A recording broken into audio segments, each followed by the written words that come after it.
Good evening, President Villescaz and members of the community. It is just after 5:30. The meeting is being recorded, and the floor is yours, President Villescaz. Thank you, Mr. Allen. I call the meeting of the San Juan Unified School District Board of Education to order. There are two closed session items on tonight's agenda: student readmission in 2 cases and collective bargaining matters, discussion with negotiator Jim Shoemake, Assistant Superintendent, Schools and Labor Relations regarding csba Chapter 127, General Operations Support, Chauffeurs, Teamsters, local number 150 Transportation, Supervisors, Teachers, and Certificated Supervisory Units, and regarding non-represented groups, management, and confidential units pursuant to Government Code Section 54957.6. Mr. Allen, will you please give instructions to those in attendance via Zoom on how they can raise their hand if they have a comment on the closed session agenda item? I'd be happy to, President Villescaz. If you have joined us via Zoom tonight and would like to offer a comment on a closed session agenda item, now would be your opportunity to do so by using the raise hand feature. You can do that by clicking the raise hand button at the bottom of your screen on a mobile device, the bottom of the participants list on a desktop Zoom client, or by pressing *9 if you've called in to the meeting tonight. You can also submit a written comment using the form found at sanjuan.edu/board meeting. And we do have one written comment that has been submitted already, President Villescaz. Okay, I would like to remind the public that comments are limited to 2 minutes per, and the clock on the screen counts down the time. Mr. Allen, I'll invite you to read the written comment, and then I'll also let folks know that if they were joining us and wanted to give spoken comment, now's a good time to raise your hand via Zoom. Our first written comment is from Sharon Rafferty, who writes, as a classified staff member, I've been on site since the beginning of the school year, not only performing my duties, but also assisting the office staff with Chromebook checkout, material pickup, phone calls to families, and tech support. In addition, I am on Zoom every day with a class. I assist the teacher with students who need to complete assignments or tests. I make calls to families when students do not show up on Zoom. We frequently have 100% attendance. It is my opinion this would not be possible without the assistance of the classified staff. We deserve the same bonus as the rest of the staff. We are in this together. Thank you. That is the only written comment that we have received for closed session, and we do not have any raised hands at this time, President Villescaz. Okay, seeing no further public comment, we will now move into closed session, and we will return to open session at 6:30.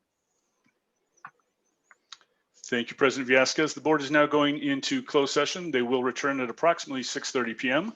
Until then, we will be in recess. Thank you.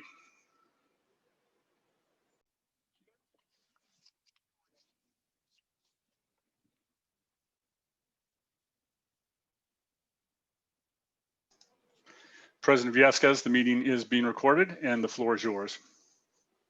Thank you, Mr. Allen. I call the meeting of the San Juan Unified School District Board of Education back to order.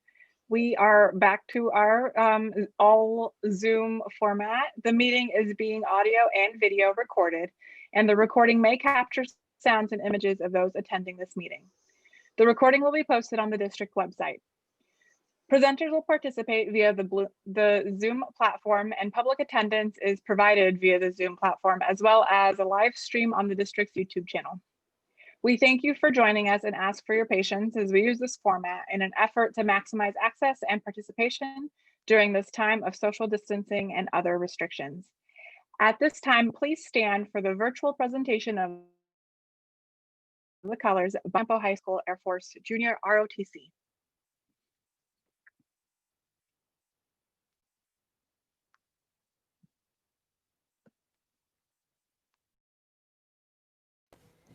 Ready. Color, Tench, Hut. Gary, colors.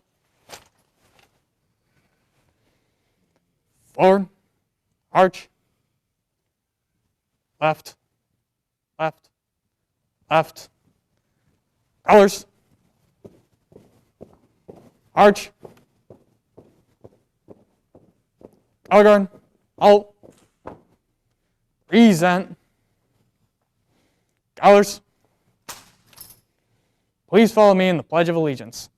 I pledge allegiance to the flag of the United States of America and to the republic for which it stands, one nation, under God, indivisible, with liberty and justice for all. Gary? Colors? Post? Colors?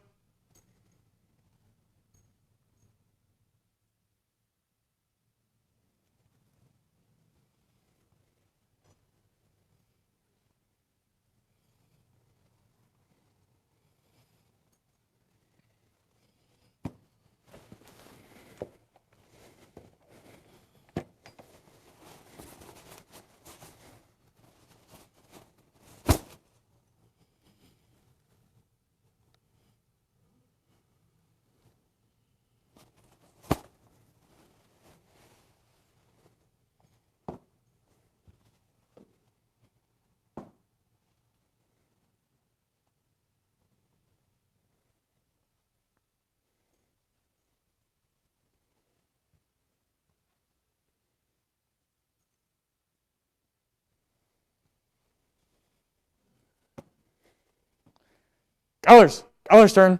Arch.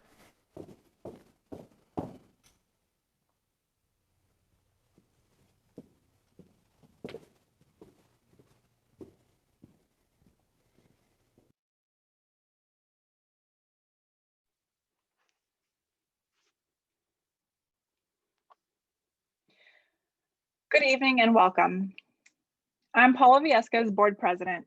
Joining me tonight is Dr. Michael McKibben, Board Vice President, Ms. Zima Creason, Board Clerk, Ms. Pam Costa and Mr. Saul Hernandez, Board Members, Superintendent Kern, and other staff members are also in attendance. Before we begin, I'd like to review the two methods that are available to submit public comment for tonight's meeting. The first option is to submit a public comment online using the comment form located on the district website at www.sanjuan.edu/board-meeting. If you wish to submit a public comment on more than one agenda item, please submit a separate form for each item on which you are commenting. Comments received by 6 p.m. today have already been shared with all board members. Comments received after 6 p.m. tonight, including those submitted during the meeting, may be read during the meeting depending on time restrictions. Comments may only be submitted on an agenda item up until the time that agenda item has been discussed. The second option is on the Zoom platform, where you may use the raise your hand feature. When you are called on, you may share a comment via audio during the meeting. Please note that all public comments are subject to 2-minute limit or approximately 1,500 characters. With that, we're going to get straight to business. We are at item D, our annual organizational meeting. We will begin with item D1, the election of officers. At this time, I'd like to ask for nominations for board president. Dr. McKibben? This has been a very interesting year for us, being so much on Zoom and so forth. And it has been a year that we have not been able to accomplish all the things that we wanted to over the year. And as a result, in light of that, I would like to offer a variance to our normal order of nominations. I would, in light of being able to complete some of the things we were not able to, I would like to move the nomination of Paula Viescas for president of San Juan Unified School District's Board of Trustees. I'd like to second that, but I would like to, if possible, make a friendly amendment if Ms. Simlick will tell me if this is possible. It seems to me that our existing officers, president, vice president, and clerk, have really only had 2 months of time where they were able to interact with students and the public and all of the things that go into being an officer of the board. My prayer and hope is that in 2021, we will be able to be out in schools and around students and do opening of schools and ribbon cutting. So I would like to propose that we keep the existing slate of officers for president, vice president, and clerk for the 2021 school year. And Ms. Simlick, if that's not possible, I will just second the nomination for Ms. Vasquez, but it seems to me that the same conditions apply for all of our officers this time. And Ms. Costa, I am not sure Ms. Simlick is on this link. She just texted me she was having some problems. And so I think that that is something that we absolutely could do. I think we still probably have to go through each of those individually, but I really appreciate you sharing that thought. Let me see, she may be. And I would consider it a friendly amendment. And I think Ms. Simlick would probably say that we can kind of move forward in that motion, but probably take each one individually. But maybe Superintendent Kern, I thought maybe she's on the call now. Oh, okay. Ms. Simlick, did you hear Ms. Costa's motion and friendly amendment? I'm sorry, I did not. I was just getting on. Okay, so Ms. Costa, if you can say that one more time. Certainly. Dr. McKibben moved to have Ms. Vasquez return as president for the next year. And I suggested that, considering in the times of COVID that each of the officers have not really had the opportunity to do the things that normally occur. And my friendly amendment to his motion was that we have all of the officers who are currently in this school year serve for next school year as president, vice president, and clerk. But I said I would cede to your wonderful knowledge of protocol, whether we can vote on that or if we have to take each one individually.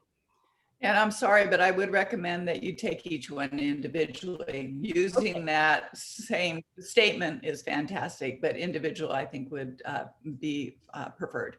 Okay, so I second Dr. McKibben's motion. Thank you. So it's been moved by Dr. McKibben and seconded by Ms. Costa. We're taking up the office of board president for the moment. All those in favor? Aye. Please indicate aye. Aye. Aye. Any opposed? Any abstentions? Will abstain from this vote. So the motion carries 4-0 with 1 abstention. We'll keep kind of going through the order. At this time, I'd like to ask for nominations for vice president. Is there a motion? So moved. For Mike, sorry. I was like, did we work out what we were doing? I apologize. We did. Mike McKibben, in the spirit of what Ms. Costa reflected, that I agree. It just makes sense to keep things as they are in this time as we get through what we need to get through. So in that spirit, I move to elect Mike McKibben to vice president once again. Second. It's been moved and seconded. All those in favor, please indicate by saying aye. Aye. Aye. Any opposed? Any abstentions? 1, yes. The motion carries 4-0 with 1 abstention. At this time, I'd like to ask for nominations for clerk. I nominate Ms. Creason. Is there a second? Same statement that I made earlier. Second. It's been moved by Ms. Costa and seconded by Dr. McKibben. All those in favor, please indicate by saying aye. Aye. Aye. Any opposed? Any abstentions? I abstain. And with that, we will maintain our current year officers and look forward to continuing to navigate this crazy ship with all of you. Appreciate your partnership and thank you for being fantastic colleagues. I want to see if Dr. McKibben, we don't typically do any kind of remarks and I'll reserve any further for towards the end of the meeting, but I wanted to see if anyone had anything to add before we move on. Okay, so we are at item D2, selection of board committee representatives and alternates. So you all should have in your packet this wonderful little chart that has our current assignments. We are going to go through line by line to see, and again, you know, we can keep them, or if folks want to move around, we'll go line by line for discussion. So I will take up the board advisory committees first. So the Citizens Bond Oversight Committee currently has Mr. Hernandez is the primary member and I'm the alternate. Mr. Hernandez, would you like to keep serving in that capacity? I would very much, please. Okay, fantastic. Is there anyone that would like to I'm happy to continue as the alternate or invite anybody else that might want to participate. Okay, we will keep that one as is. For curriculum and standards, we have got our primary board rep as Ms. Costa and our alternate is Dr. McKibben. Are there any desires for changes here for the curriculum and standards committee? I very much would like to continue on that committee. I've only been there for a year. Okay, and Dr. McKibben, would you like to stay on as the alternate? I'm fine. I'm fine. Yes. Okay, we will keep that as is. For the facilities committee, we have Mr. Hernandez as the current board rep with Ms. Creason as the alternate. Mr. Hernandez? I would very much like to stay unless somebody else would like to move there, but I'm just kind of getting to know that committee again. So if possible, yes. Okay, Ms. Creason, would you like to remain the alternate there? Yeah, happy to do it. Also, if somebody else is itching to have the seat, happy to accommodate that too. No one's jumping. Okay. We will keep it as is. Now for the district committees, we have the district audit committee, and that's currently Mr. Hernandez and myself. Mr. Hernandez, would you like to remain on the committee? I would, but it is a great experience for somebody else. But again, I would be happy to. But yes. Okay. Madam Chair, I have not served on either one of the district committees in the 6 years that I've been on the board, and I think it's probably prudent that we all serve on all of the committees. I would like to either serve on that one, but I particularly would be interested in serving on the special education. But I wanted to say that before both of them came up. Okay.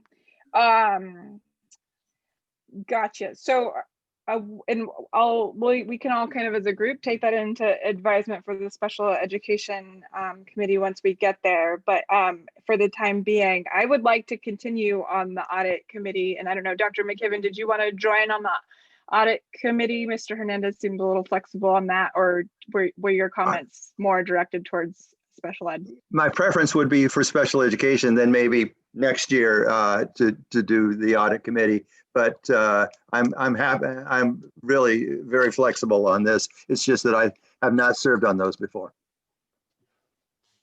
Okay, we'll go ahead and keep the district audit committee as is then. Okay. Seeing no objections on that. For our LCAP PAC, we have Dr. McKibben as the current board rep with Ms. Creason as the alternate. I'll defer to our two members that are currently serving there. Would you like I'm to happy to have someone else take that. Or excuse me, sorry. Anybody would like to take that one?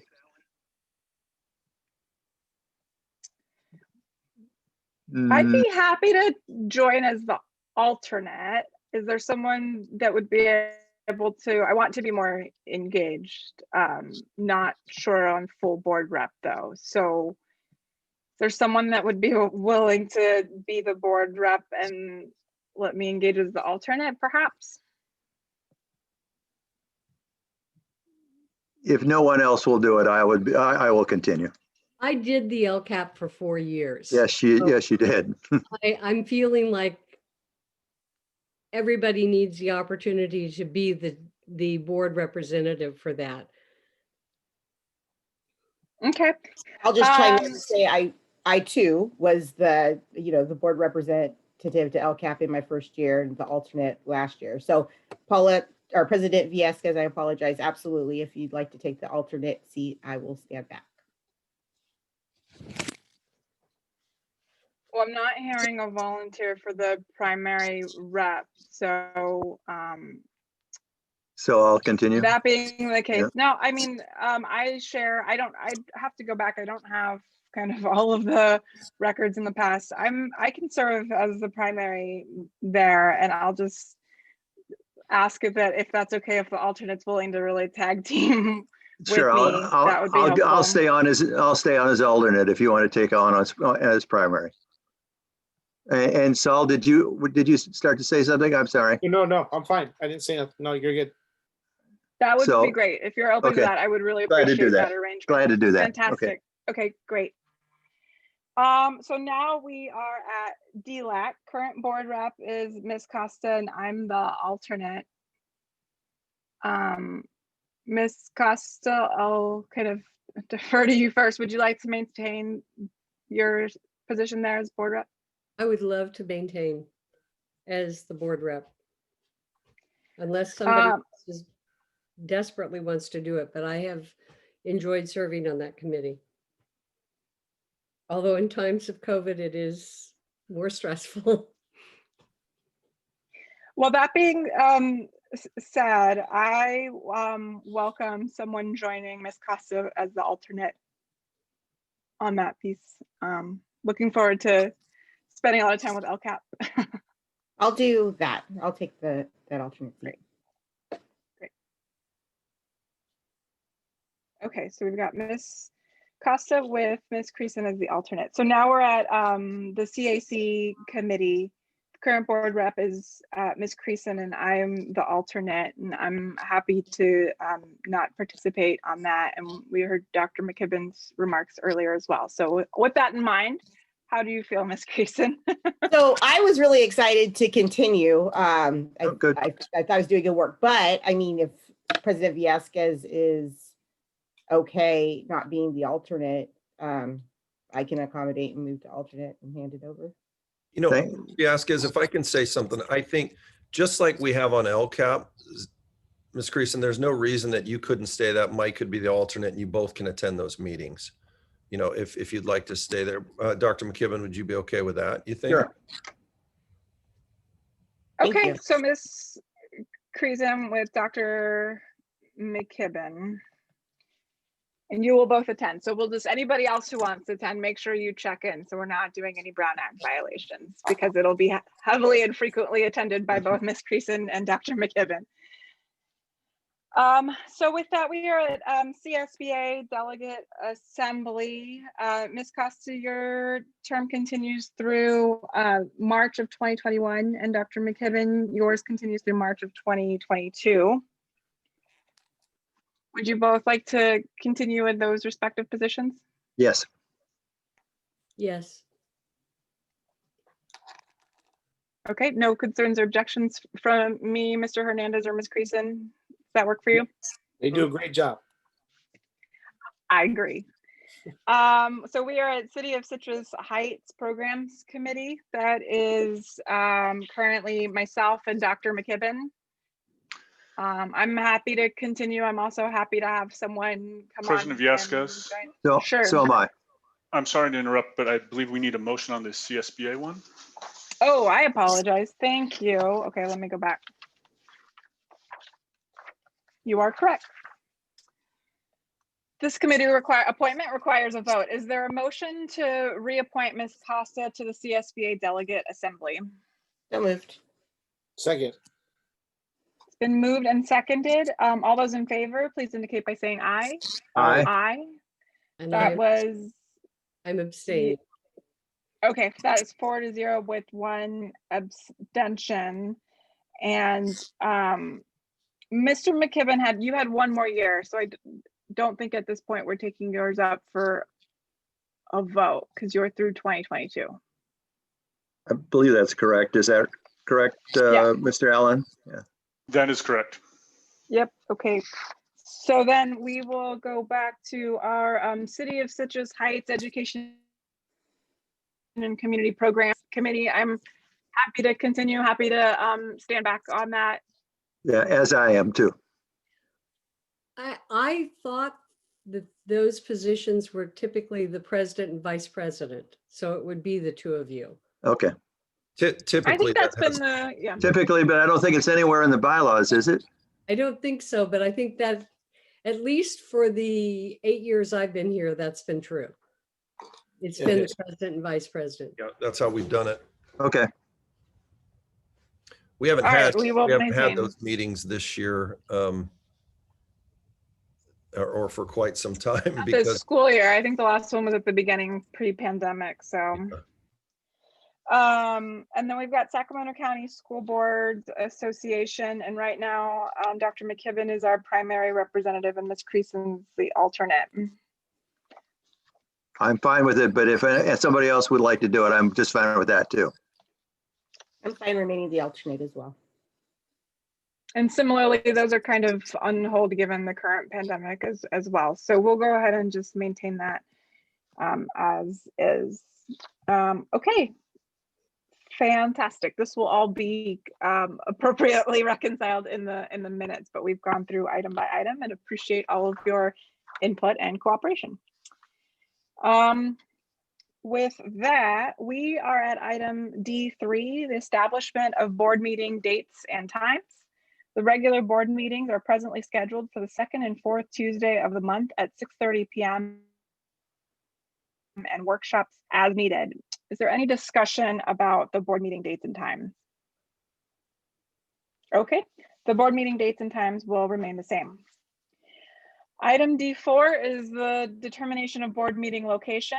Board meetings are typically held in the boardroom at 3738 Walnut Avenue in Carmichael when health restrictions allow, of course. Is there any discussion on this item?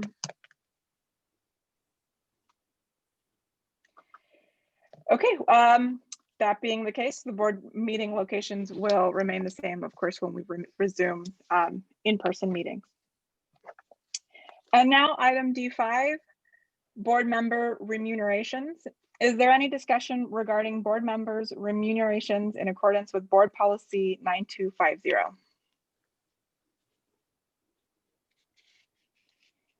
Seeing no discussion, the board member remuneration will remain the same.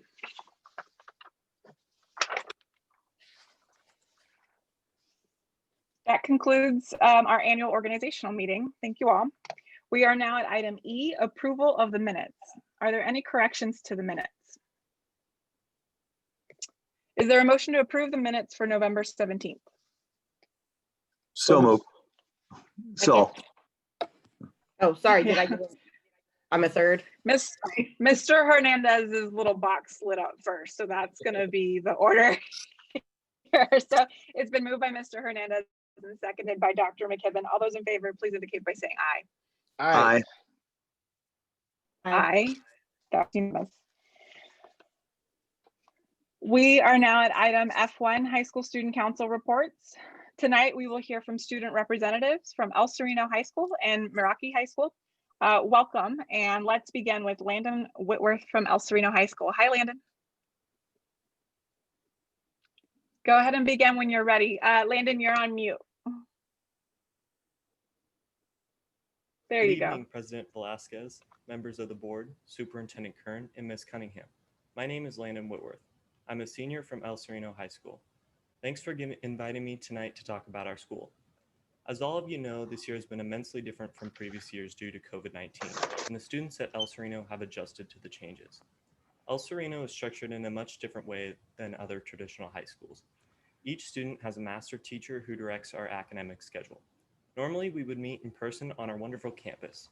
However, this year we are using distance learning, where every student must meet with their master teacher over a combination of Zoom calls, text, email, and through phone calls. Obviously, this has led to some drawbacks, as it can be difficult to always stay connected through these methods, but from my experience, our teachers have done an amazing job of staying connected. In addition, students have the opportunity to take auxiliary classes such as math, science, art, foreign language through a combination of online programs while being guided and helped by our excellent teachers. Due to El Sereno's independent study model of learning and COVID-19, we've seen a massive influx of students this year with an enrollment increase of over 300%. Because of this, we have many new teachers who are helping take on the new load. For me, the transition from on-campus to distance learning was really smooth. El Sereno has supported students in several ways.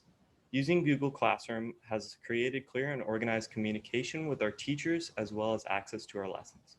Our math department has done a fantastic job at giving students the chance to succeed by having a daily math lab over Zoom every school day. We have access to a tutor if we need any help with our classes. El Sereno's flexibility has fostered my own independent drive and has allowed me to balance school, work, and my own personal life. Because of El Sereno, I've been working at Safeway for a year and a half, and I don't think that would be possible if it weren't due to the structure we have at our school. In addition, I've been encouraged to and have been taking classes at Sierra College. I believe that I have had a true advantage from El Sereno's independent study learning model that has transitioned me from high school to college courses in a very direct and easy way. El Sereno's structure allows me to get my schoolwork done in my own time, which allows me to do all of the other things as well as have a personal life for myself. I think all of these things wouldn't be possible, especially when I look at friends in traditional high school settings who have to sit in Zoom calls for 6 hours a day. My schedule is set around how I can be most efficient in meeting my goals rather than the goals of the school. I honestly believe this year has shown that El Sereno is the future of learning for students. The resources given and the incredible staff we have give students endless opportunities to achieve whatever goals they have in mind.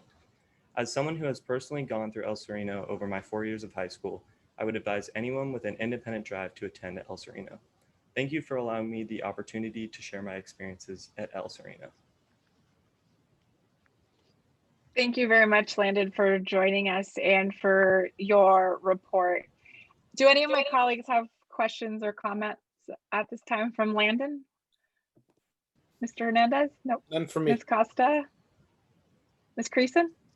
Just want to thank you for your report and just say how incredibly impressive you are. You're in college, you have a job, and you have a social life. I wrote that down. So just really proud of you for doing what makes you happy and following your drive.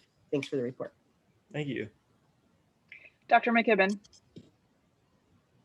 Thank you very much, Landon, for joining us. We really appreciate hearing directly from you, and you've managed to keep a very busy plate. I know how hard it is to work through high school. I worked at the round table while I was in high school, and I always smelled like garlic and onions. And to this day, I don't like round table pizza. But anyhow, I hope you don't develop that relationship with your grocery store. But either way, thank you very much for joining us. We really appreciate having you. And I hope you have a wonderful winter break. Thank you. Next up, we will hear from Eric Volman from Meraki. Good evening, President Visayas, members of the board, Superintendent Kern, and Ms. Cunningham. Thank you for having me here to represent my school, Meraki. My name is Eric Volman. I'm graduating senior who has been at school since the first day it is opened. I believe this school has benefited me as well as the majority of the students. One of the great things about the school is that it's an independent study school, which means Meraki's students were prepared and ready to handle a transition to distance learning. However, that's not to say that there hasn't been a setback on the social and learning dynamic. Some things do require an in-person interaction, like our makerspace, which is our workshop. And we are hoping for a slow, gradual transition to an in-person learning. To combat the decrease of the social dynamic, we have both teachers, which we call our advisors, and the students brainstorming and creating new activities for everyone to substitute the loss of the social dynamic. One of the things that we do is trivia games on Kahoot, student-ran club meetings, and a school-wide announcement with shout-outs. To ensure students are staying physically active, one of our students, Danica, created a socially distanced, safe scavenger hunt where you find certain plants all along the path of the American River Bike Trail. This spring, the school is planning on doing something that we did last year, Majors Week. Majors Week is an event that lasts the entire week where there are special events for students to do and have fun in. The goal is to have them have fun during the entire time through each event that they do, as well as learn. It's a type of reward for the students that I guess when they have to sorry, through going out the entire school year, it's just a good reward. One of the things I can say confidently that didn't get hindered from the determination, or was the determination of the advisors to make sure that students pursue and achieve what they are ambitious about. Speaking from personal experiences, the advisors always made sure that us, the students, got out of our comfort zone and experienced new opportunities. One of these examples is community college. Each year, the advisors always encourage us students to take the advanced ed program at ARC, Sierra College, and many other ones. We now have over a third of our school taking these community college classes. And I, from experience, with 5 classes on my belt of experience, I've learned a lot from them. Not just academically, but also socially and mindfully. I think the past is going to prove to the future that Meraki is going to continuously improve, adapt, and inspire our students, as well as the community surrounding it. Thank you. Thank you very much, Eric, for joining us and for your thoughtful report. I'm going to turn it to my colleagues for any questions. Mr. Hernandez. No questions. Ms. Costa. Ms. Creason. Just want to thank you for your report, and I'm always happy to hear creative ways school sites are making things work or engaging students. So I thought the scavenger hunt was a really cool idea. And thank you for sharing your thoughts about community college and aspirations there. I'm a huge fan of community colleges, especially in this time. Just really happy to hear that. So thank you for sharing. Dr. McKibben. Yes, Eric, I wanted to ask you, what kinds of community colleges classes have you taken, and your other students? What kinds of particular ones have they been particularly inviting and interesting? So my first classes I've taken was elementary Russian and physics. And then during the summer, I took English Writing 300, which is college composition. And just this fall, this semester, I completed my general psychology and ethical philosophy.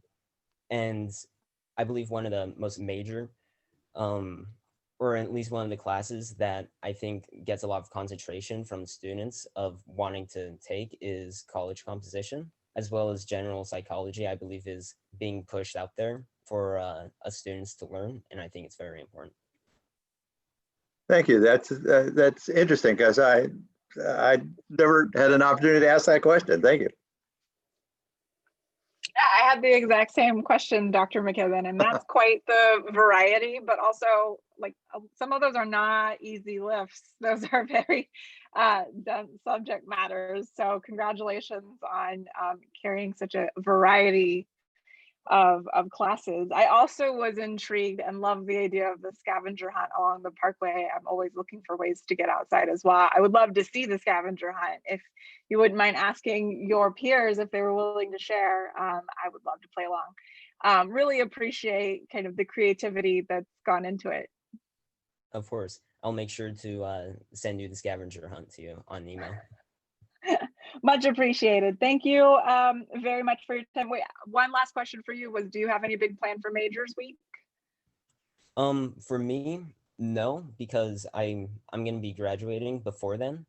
But, even though I don't have any plans, I think it'd be nice to be involved, and I surely would hope to.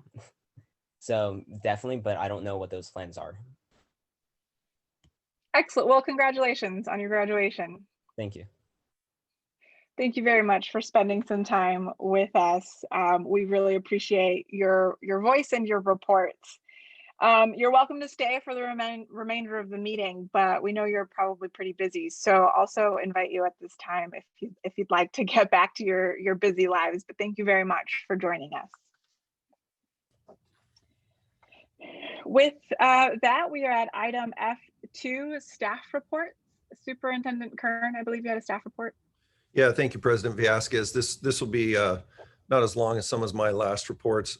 Wanted to just share a couple of things and reiterate to our community and those that are on today that on December 3rd, we did make the announcement, and we wanted to make that announcement as early as we could once we saw the conditions that we would not be returning January 5th for both our staff as well as our community members and families.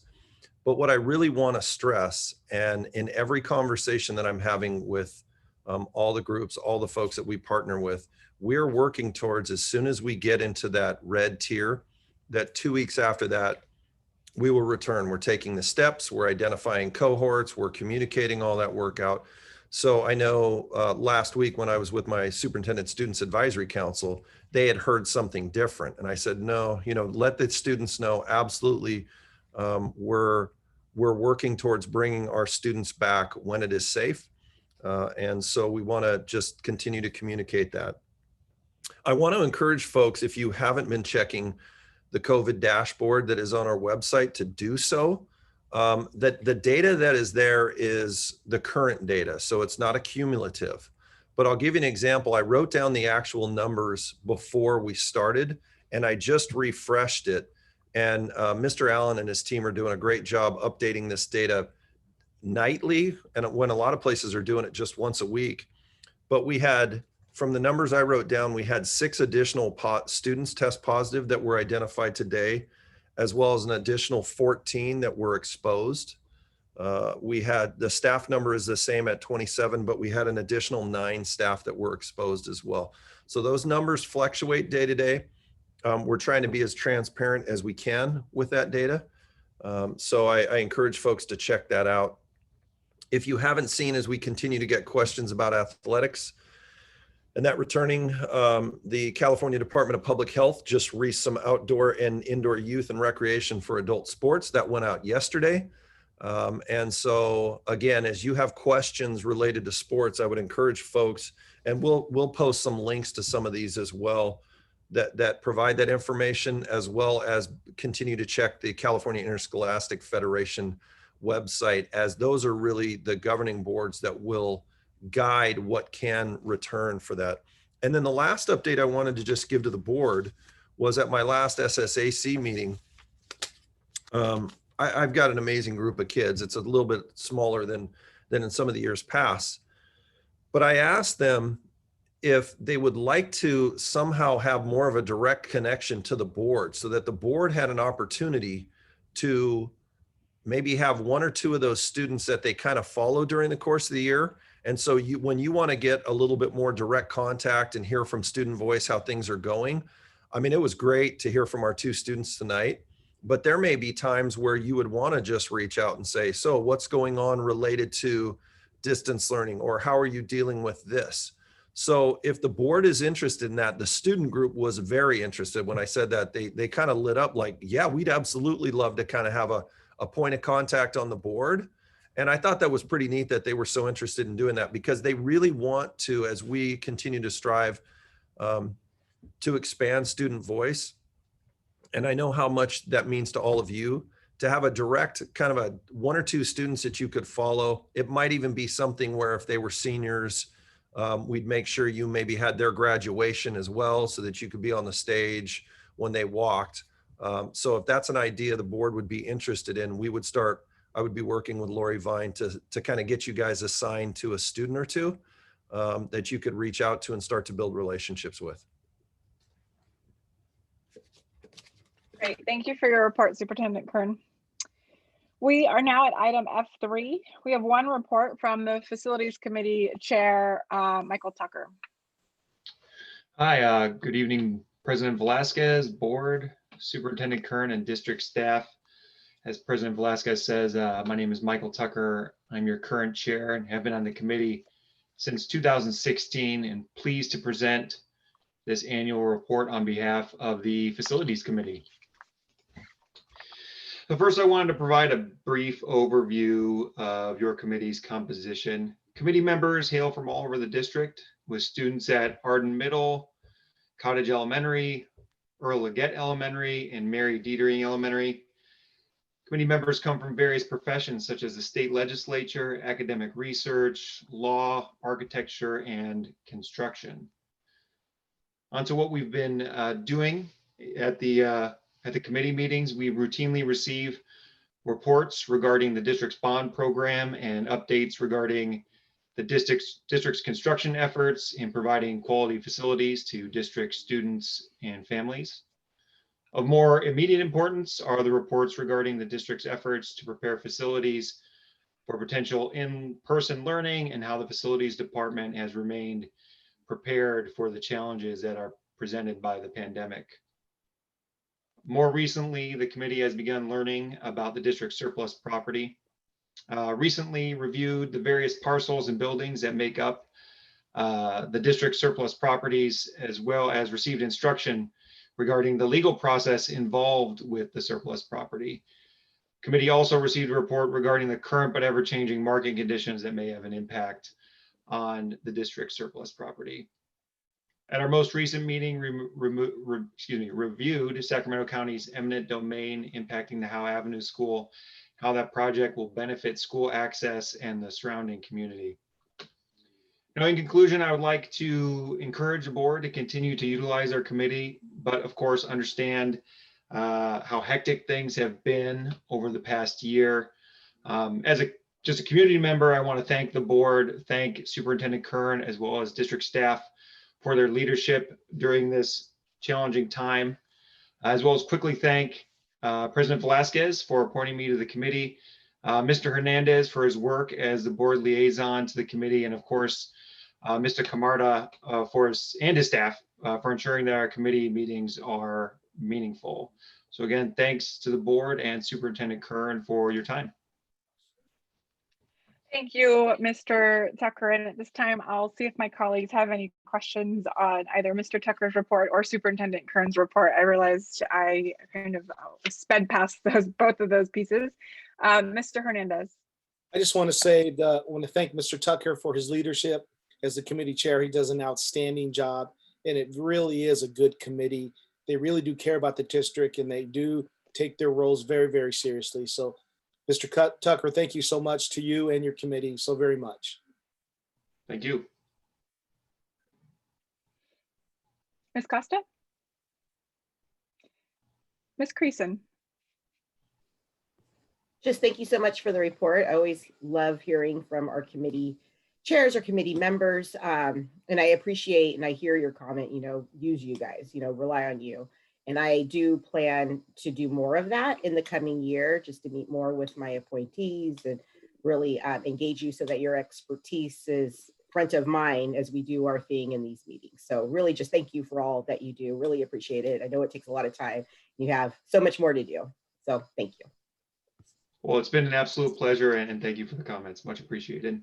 Mm-hmm. Dr. McKibben.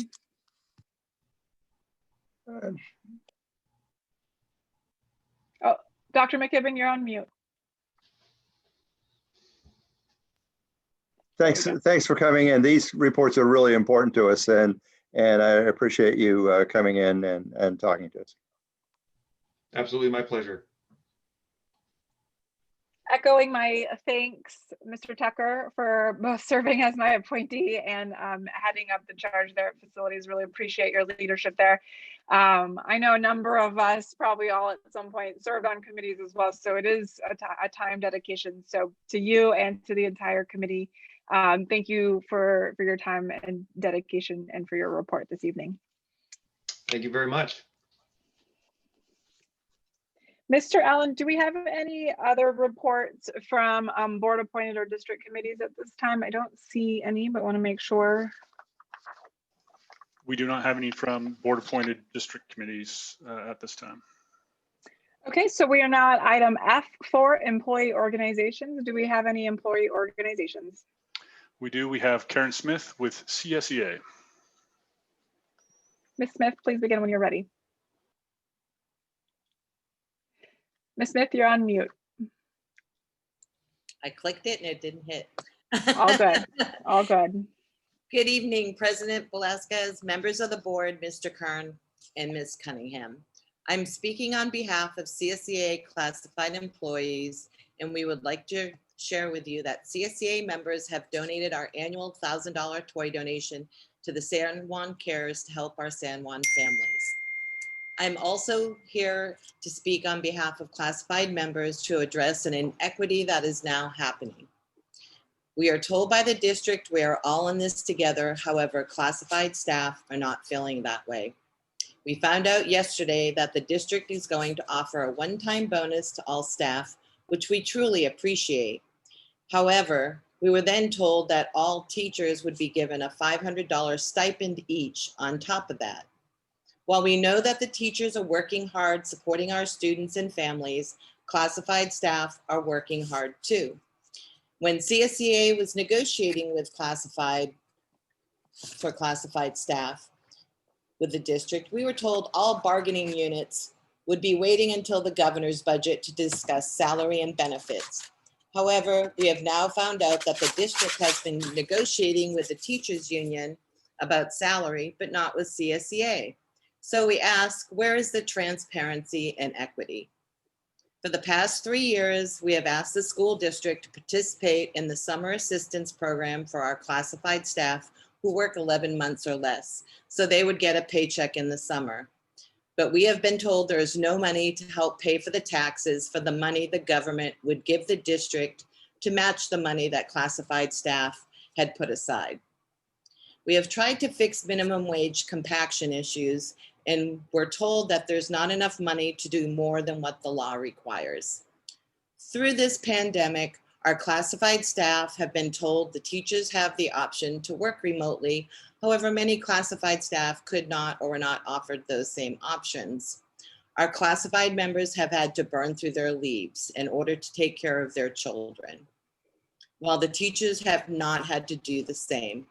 Classified staff have had to scramble to get access to technology and Wi-Fi in order to do their jobs and teach our students, as they were the last on the list to receive technology. Often they called us frustrated that they got the runaround and had gone out and purchased computers and signed up for internet so they could help teach students or do their jobs. Most of our classified members who work in the classroom with students make close to minimum wage, so it was really a challenge for them to get access to technology. Unfortunately, Chromebooks do not do everything they need to assist all students. Classified staff have also had to set up a classroom or office in their homes as well. Many of our classified staff have had to train themselves as they were not given the training the teachers were given to assist our students virtually. Throughout this pandemic, our classified staff have stepped up to the plate, teaching students on Zoom, supporting students, families, and staff. We have cleaned classrooms, fed students, changed diapers, assisted with technology, and all the other everyday needs of students, staff, and families, often taking on new roles to help in this pandemic. From our M&O department trying to make our facilities safe and clean to our office and instructional staff who assist with the daily needs of our students, families, and staff. Classified staff have been the backbone of the district, risking our health and the health of our families to make sure our students, families, and staff have everything they need. For a district that prides itself on equity and diversity, we find this exclusive payment to teachers an insult to every hardworking classified employee. In closing, we are respectfully asking that the district value the classified staff and treat us with the same respect and dignity that you're giving the teachers as we work hand in hand together. Thank you for your time and have a safe and relaxing holiday. Thank you, Ms. Smith. Do any of my colleagues have any comments or questions at this time? Seeing none. Mr. Allen, do we have any reports? Are there any further employee organizations or district organizations at this time? We have not had any requests, no. Okay. With that, we are now at item F6. Ms. Creason.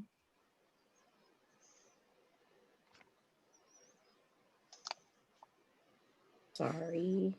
All right, the board voted The board voted unanimously to accept as written two denied readmissions in case numbers RA02 and RA03. Thank you, Ms. Creason. We are now at item G, visitor comments. Miss Oh. Vasquez, Yeah. I may have just missed it and forgot to put a check mark, but did we approve the minutes? We did. Okay, I just missed it. All right, I'm sorry. No, thanks for making sure I'm staying on track. I appreciate it. With that, we are at item G, visitor comments. Mr. Allen, will you please give instructions to those in attendance via Zoom on how they can raise their hands if they have a comment at this time? I'd be happy to, President Vasquez. If you've joined us on the Zoom meeting tonight and have a comment you'd like to offer for an item that is not on tonight's agenda, now would be your opportunity to do so. You can do that by using the raise hand feature. You'll find the raise hand button at the bottom of your screen if you're on a mobile device, at the bottom of the participants list if you are on a desktop Zoom client, or by pressing *9 if you've called into the call tonight. You can also submit a written comment by visiting sanjuan.edu/boardmeeting. Okay, and Mr. Allen, do we have any general visitor comments? We do have 4 written comments that were submitted, and I do see 3 hands at this time, President Vasquez. Okay, I'd like to remind the public that comments are limited to 2 minutes. The clock on the screen counts down the time. Under the Ralph M. Brown Act, the board is not allowed to comment on items that are not on the agenda, so we're not ignoring your comments. We just can't respond to any individual comments. The superintendent can refer items to staff who can follow up with you. And so with that, Mr. Allen, if you've got the time clock ready to go, I think first up we have Grace Schroer, followed by Miss Alicia Nichols. Grace, please begin when you're ready. Good evening. My name is Grace Schroer, and I am a senior at Casa Roble High School. I first wanted to thank you for the opportunity to address the board. I'm here to discuss the detrimental side effects that have impacted countless students' mental and physical health during this time of distance learning. For students of all ages, school provides a space of security and comfort, which not only cultivates a positive and productive learning environment, but also acts as an escape for many students from whatever is happening at home or in their personal life. The connections made between students, teachers, and staff can often be life-changing and sometimes the only positive interactions many children will have for the day. When this positive and welcoming environment is stripped away from students, it should come as no surprise that these children are left confused and disconnected from not only their learning, but their mental health as well. Unfortunately, one of the prevalent side effects of distance learning and isolation is a rise in suicide rates among children. While the exact numbers are continuously growing and hard to calculate here in America, we as a society and district ought to look at the patterns in other countries that do have these numbers. According to a preprint study from Japan, the number of suicide deaths has surpassed the number of deaths due to COVID-19. This means that more people have made the decision to end their own life than from the physical effects of COVID-19. However, professionals are also reporting a dramatic rise in depression, anxiety, and bipolar disorder, especially amongst teens and young adults. This time of isolation from the classroom as well as friends and family is substantially worsening students' quality of life and potentially even killing them. Protecting our vulnerable and elderly has been the priority, but this prioritization is coming at the expense of students' lives, and I think it is time you as a school board asked yourselves, at what point does the prioritization of your students' lives become more important than where you have placed them? You have the power to help us improve our mental and physical health. The only question is, why aren't you using it? Distance learning cannot replace the connections and safety felt through in-person learning, and we, your students, deserve to be placed at the top of your priority list. Thank you for your time and consideration. Thank you for joining us, Grace. Next up, we have Alicia Nichols, followed by Louisa Burke. Miss Alicia Nichols, please begin when you're ready. Hi, my name is Alicia Nichols, and I am an instructional assistant at San Juan High School. While I've only worked with the district myself for 2 years, I attended both Mara Loma and graduated from Del Campo. My father gave 20 years to this district, and I honestly don't know why. Time and time again, this board has shown us that the only thing this district cares about is the bottom line and board member checks. But what about the rest of us? You told us that you would not negotiate salaries or bonuses until after the governor's budget was announced, and yet you managed to pay yourselves and negotiate with the San Juan Teachers Association. But what about those of us who are classified? It is only now, in December, that we are discussing our tentative agreement, and you aren't even going to include a raise, a stipend, nor hazard pay if we have to go back in person. Are you glossing over classified employees yet again? We as IAs, in addition to only having 5 IAs at my location for over 120 SPED students in a school with only 600 kids, have been given so many new jobs, are working longer hours and overtime with no pay. I am supposed to tutor 2 kids at a time after school to get paid when research not only shows that one-on-one is better, but that I can hardly get 2 students to show up at a time, let alone 1. So am I supposed to punish the student who showed up by themselves to work? Or do I work for no pay? I work for no pay. And you can't even float us a bonus, let alone give us a cost of living increase that we need. If you cannot afford to give us a $500 bonus, then I would like to ask what you plan on doing in March when I'm supposed to get my raise. I should get an increase of $1, which brings me up to $15.70 an hour and should be an extra $1,080 for the year. And even 3 years from now, when you caught me out around $17 to $18, how are you supposed to pay me? Because that's an extra $3,240 to $4,320 a year alone for just me. Are you telling me that there is no money in this budget to give me the raises that we agreed upon in my contract as well? I have a fun history lesson. Minimum wage was originally created by FDR to be the amount of money that you needed to live comfortably to support a family. But while you dawdled, minimum wage is now should be with inflation $22 an hour. And speaking of my bills, I can't pay my bills. I have $40 at the end of every month. Ms. Nichols, that's the balance of your 2 minutes. Than I do, and in utilities, because despite the fact that my job is so important for our students, you pay me less than Target Space, a shelf stalker. But you know, Ms. Nichols, your 2 minutes have a living wage and a stipend. Ms. Nichols, we have to ask you to conclude your comments at this time. Thank you.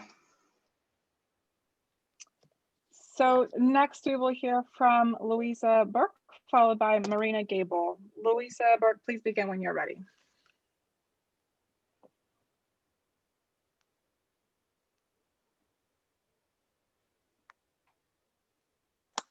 Good evening. The last time I had an opportunity to speak at one of these board meetings, I highlighted that there are 4 tenets that the San Juan Unified School District promotes as part of your motto and logo. They are to educate, to inspire, to succeed, and to contribute. Last time I had an opportunity to talk about how with the extended and prolonged distance learning and failure to bring students back on campus when was allowed, either via waiver or when the county was in red, this board and its leadership had failed in the area of educating as far as the 4 tenets go. Today, I'd like to talk about the tenet of inspiring. What does inspire mean? It means to fill someone with the urge or ability to do or feel something creative. And I think we can all agree, it goes without saying, that adolescents spending hours and hours and hours in front of screens, isolated from each other and void from student interactions, and using their hands to work and touch and do things tangibly on campus and to learn interactively is anything but inspiring. There are countless stories and studies demonstrating that students are experiencing greater increases in depression, a drop in engagement levels, higher rates of failure in classes, and yes, as was mentioned earlier, higher rates of suicide. I actually heard that 2 students through the grapevine at one of the San Juan high schools recently took their own lives. It's so devastating. And I heard Superintendent Kern earlier say that as soon as we're back in the red, we'll bring students back on campus. And I only hope and pray that that is what this board truly intends to do. As the last time the opportunities were there, the board failed to bring students back on campus when we were in the red, even after they'd had the $39 million from the CARES Act. Please do your job in the best interest of the students. Thank you, Ms. Burke. Next up, we have Marina Gable, followed by Kurt Benfield. Marina, please begin when you're ready.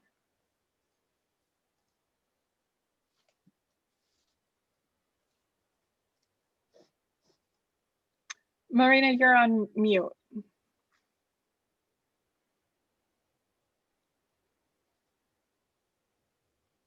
Okay, thank you.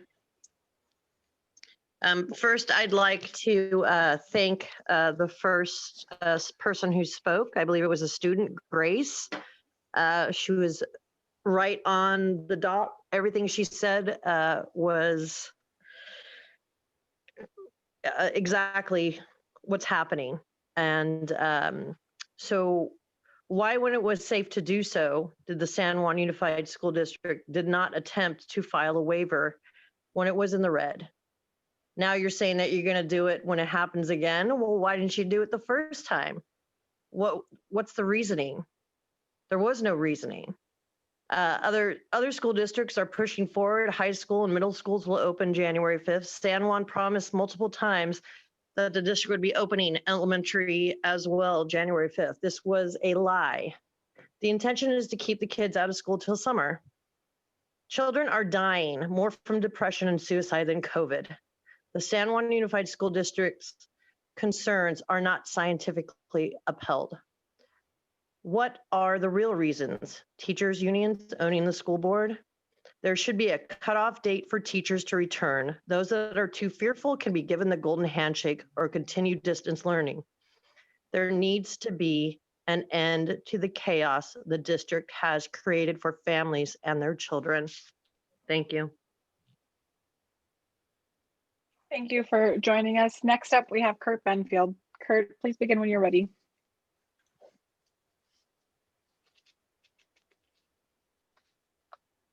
Good evening.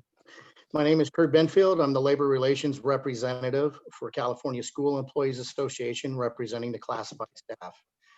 I'm going to reiterate a few things this evening and point out some new ones. As we already know from the other comments, the teachers are receiving a $500 stipend each for having to set up offices in their home, or, as explained, for reimbursement for doing so.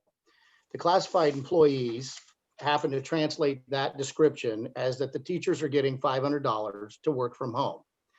Classified contract, the MOU, states that the district will provide classified with electronic devices if required to work from home.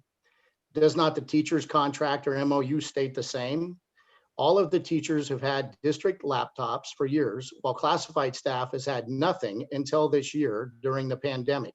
Even then, as stated by Karen Smith, the classified staff had to wait in line after teachers, after parents, and after students in order to obtain electronic devices to be able to support our students.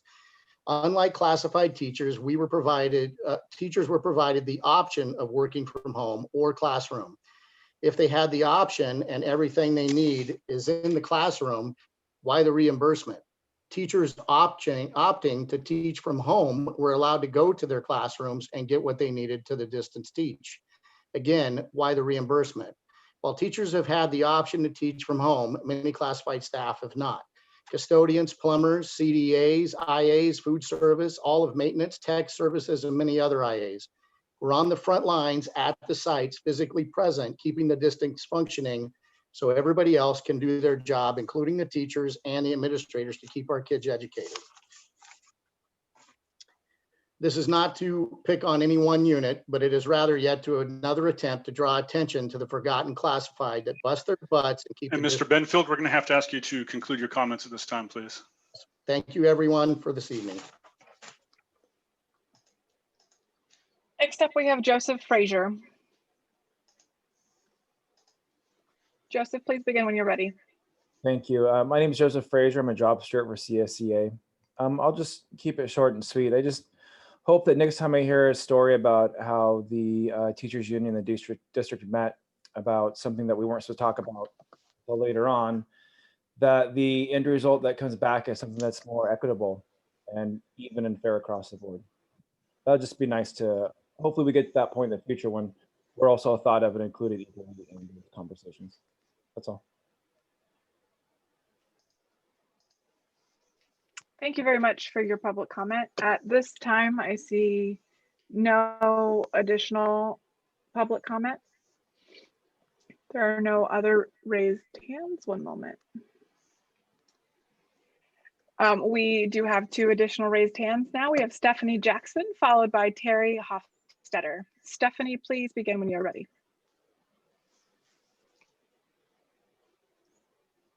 Hi, thank you for the opportunity. I am a teacher in special ed in the district, and I work at multiple school sites. And I just want to reiterate the massive importance of all of our IAs and secretaries and everyone in the classified staff that isn't getting what they deserve. And like, we definitely cannot do our jobs without them. And in some cases, I think they do more. They are amazing at helping the students to make the progress that they need to make. And we definitely can't do it without them. So while the teachers are getting the credit, it's really, in a lot of cases, the IAs that should be getting it, the custodians that are helping to keep everything working for us, the amount that the secretaries do for it, everybody, that they're so definitely under recognized and unappreciated, and it's just not fair. Thanks.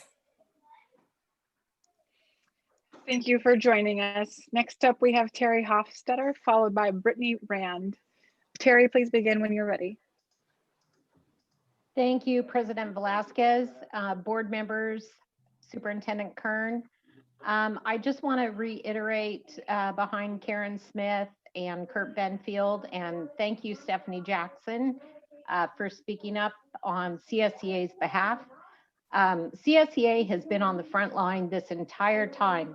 Nutrition Services was out there day one serving meals. Our custodial staff has had to step up their efforts and make sure that everything is clean and safe for students and staff alike. We've got the secretaries in the office. All classified staff are doing their best. I am very disappointed to hear that the teachers who are financially in a position to be able to afford technology are getting a $500 stipend when our instructional assistants have also been working from home, setting up home offices on a salary that is barely more than minimum wage. I know for a fact that one of my daughter-in-laws had to purchase her own laptop because there were none available. That was very difficult for her to do. And I am sure, if I know one, that there are plenty more out there that had to put out their own personal funds in order to do their job. I would encourage the board and the cabinet, please reconsider the equity in what you're doing, and please consider that CSEA is every bit as important as our certificated staff. Thank you. Thank you, Terry. Next up, we have Brittany Rand, followed by Debbie Paluca. Brittany, please begin when you're ready. Thank you for your time. I would like to speak on behalf of also CSEA and seconding Terry and everybody else. I'm a mother of 3 with 3 kids that go to our district, and also a classified employee in nutrition services. And this has been very hard for everybody. Knowing my kids and having to go home every night after working 8 hours a day from work, teaching from home as a parent, I've spent more time teaching my 3 kids than the teachers do in their Zoom meetings. So it's very, I feel like it's unfair for not only the classified employees, but the teachers getting that stipend. I appreciate all their hard work and dedication, but they are teaching kids 30 minutes in their Zoom meetings and leaving it rest to the parents. As a classified employee, I really feel underprivileged because I've also been having to work from home on certain days, and I use my own internet. Luckily, I was able to get a Chromebook, but my own internet, my own printer, my own paper, my own pens, I've had to do it all from home when I'm at home. So again, for the teachers to be able to get that and not for everybody else, it's very unfair. And I just like to make that statement. Thank you, Brittany. Next up, we have Debbie Paluca. Debbie, please begin your 2 minutes when you're ready.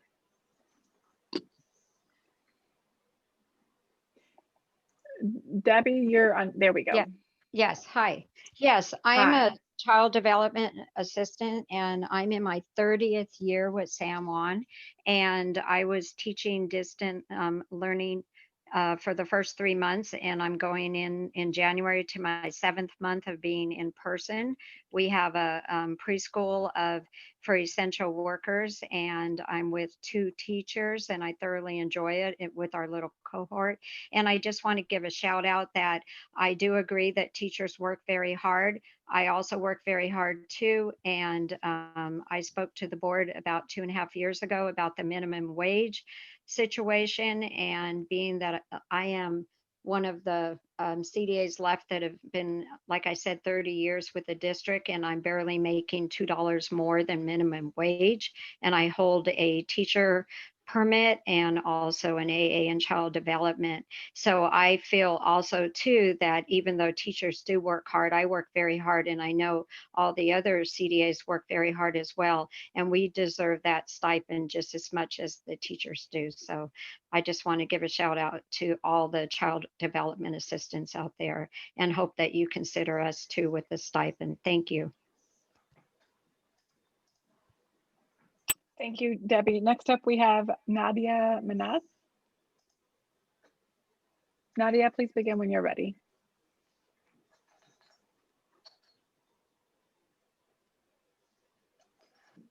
Good evening. My name is Nadia. I have 8 years of experience working as a bilingual assistant, and my paycheck is less than $1,600 per month.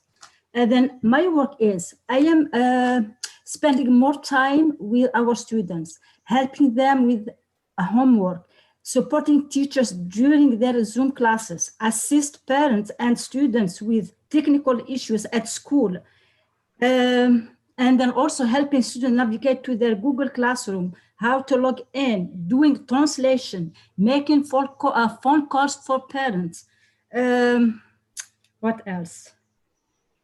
So, and then also sometimes I am using my own phone, like to call parents or help students, taking pictures with my phone so I can help students during their Zoom classes. So as a BIA, we are working like harder and harder than teachers. So please, we need the equality. So thank you. Thank you very much for joining us. At this moment, I see no other public comment. I'll give it quickly just a few seconds here to see if there are any further individuals raising their hands.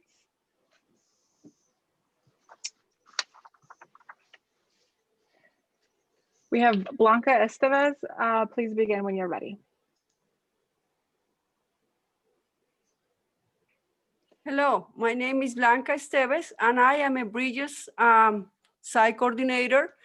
And it seems to me that every time I hear the meetings or I'm involved in these gatherings or these reunions, I never hear anybody mentioning our program.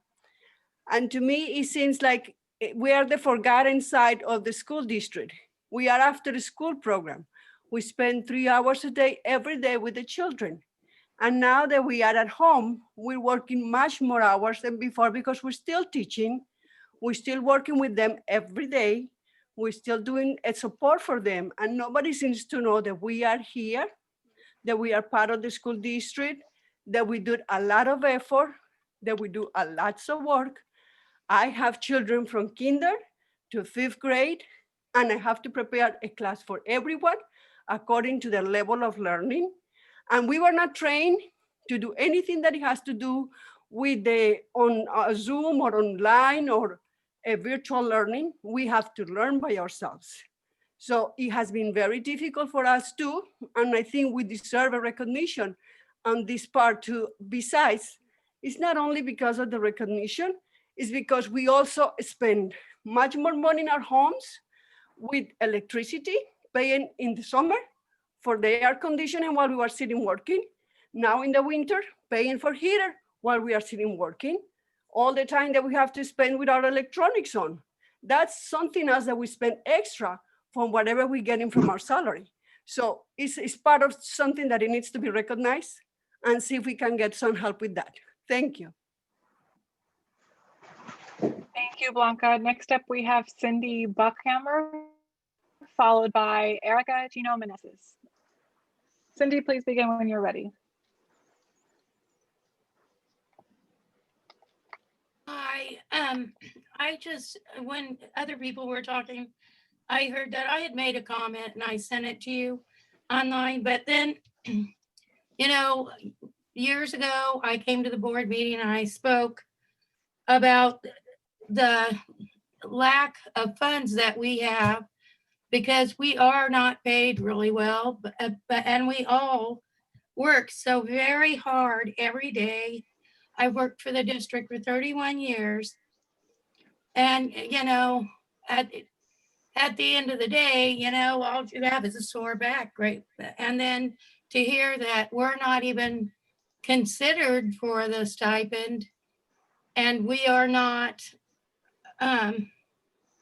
recognized or respected for our contribution. We make just as much contribution, and we do a lot of work every day, all day long, consistently. And you're constantly learning something new. Since this began, I bought art supplies so I could make projects for the students to do. I bought numerous things, and you know, you do have to have your own computer because when you use the school districts, no one can hear you because you cut out. And it's just, we work really hard, and it would be really great to see us recognized and respected and given the stipend as well, because we deserve it. We don't get a lot of kudos, you know, and sometimes we need to be acknowledged too. Thank you.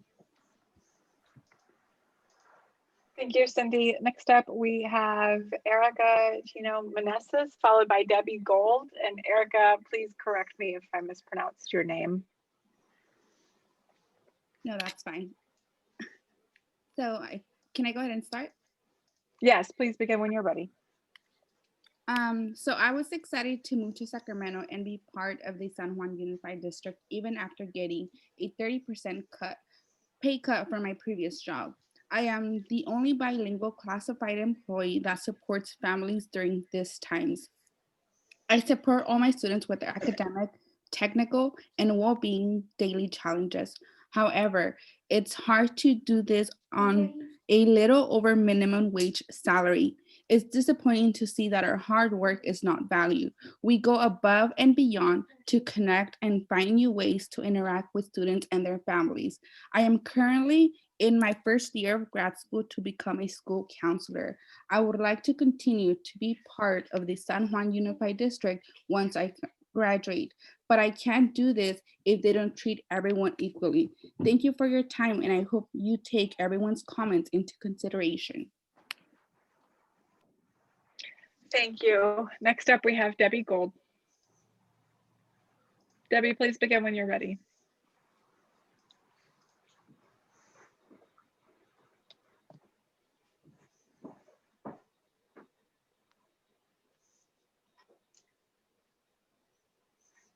Debbie, are you there?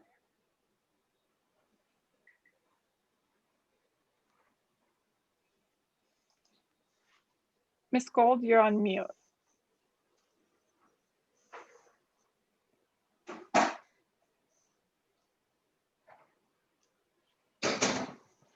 Debbie Gold, so it's not showing that you're on mute. Can you hear me now? I can't hear you. Oh, there we go. Yes, we can hear you. Can't hear. Oh, can you? I'm sorry, I can't. If you can hear me. You hear me no, now? That's okay. Yes, we can hear you. Please begin when you're ready.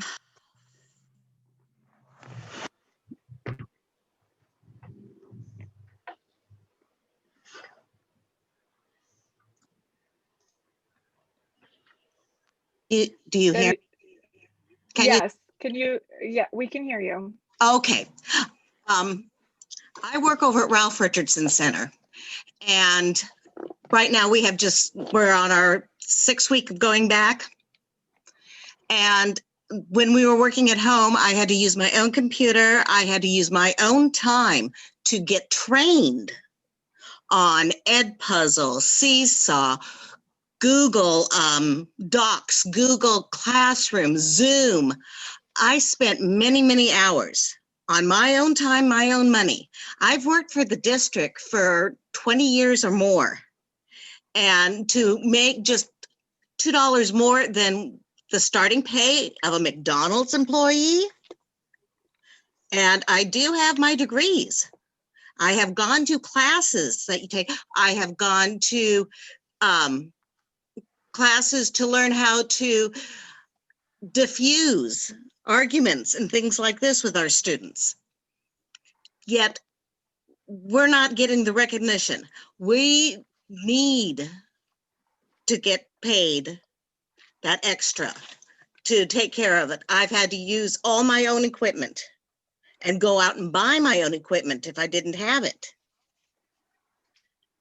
And this is just, it's not fair to the classified employees. We work our took-us off. We get spit on, hit, peed on, yelled at. It's just, it's not fair. We do need our own, we need to have that stipend. And the teachers work hard. I got to admit, they work hard. They lead us. And I know our teachers are right behind us saying, hey, yeah, you should get that stipend. But the district doesn't quite recognize that. And I'm sorry about that. You're going to lose a lot of good people. Thank you. Thank you, Debbie, for joining us. And at this moment, there are no additional hands. So that is the end of public comment. I'll remind folks that there is another opportunity for public comment towards the end of the agenda. We are at item H, the consent calendar. Mr. Allen, do we have any public comments for items that are on the consent calendar? We have not received any submissions for public comment on the consent calendar. Do any board members wish to remove any items from the consent calendar?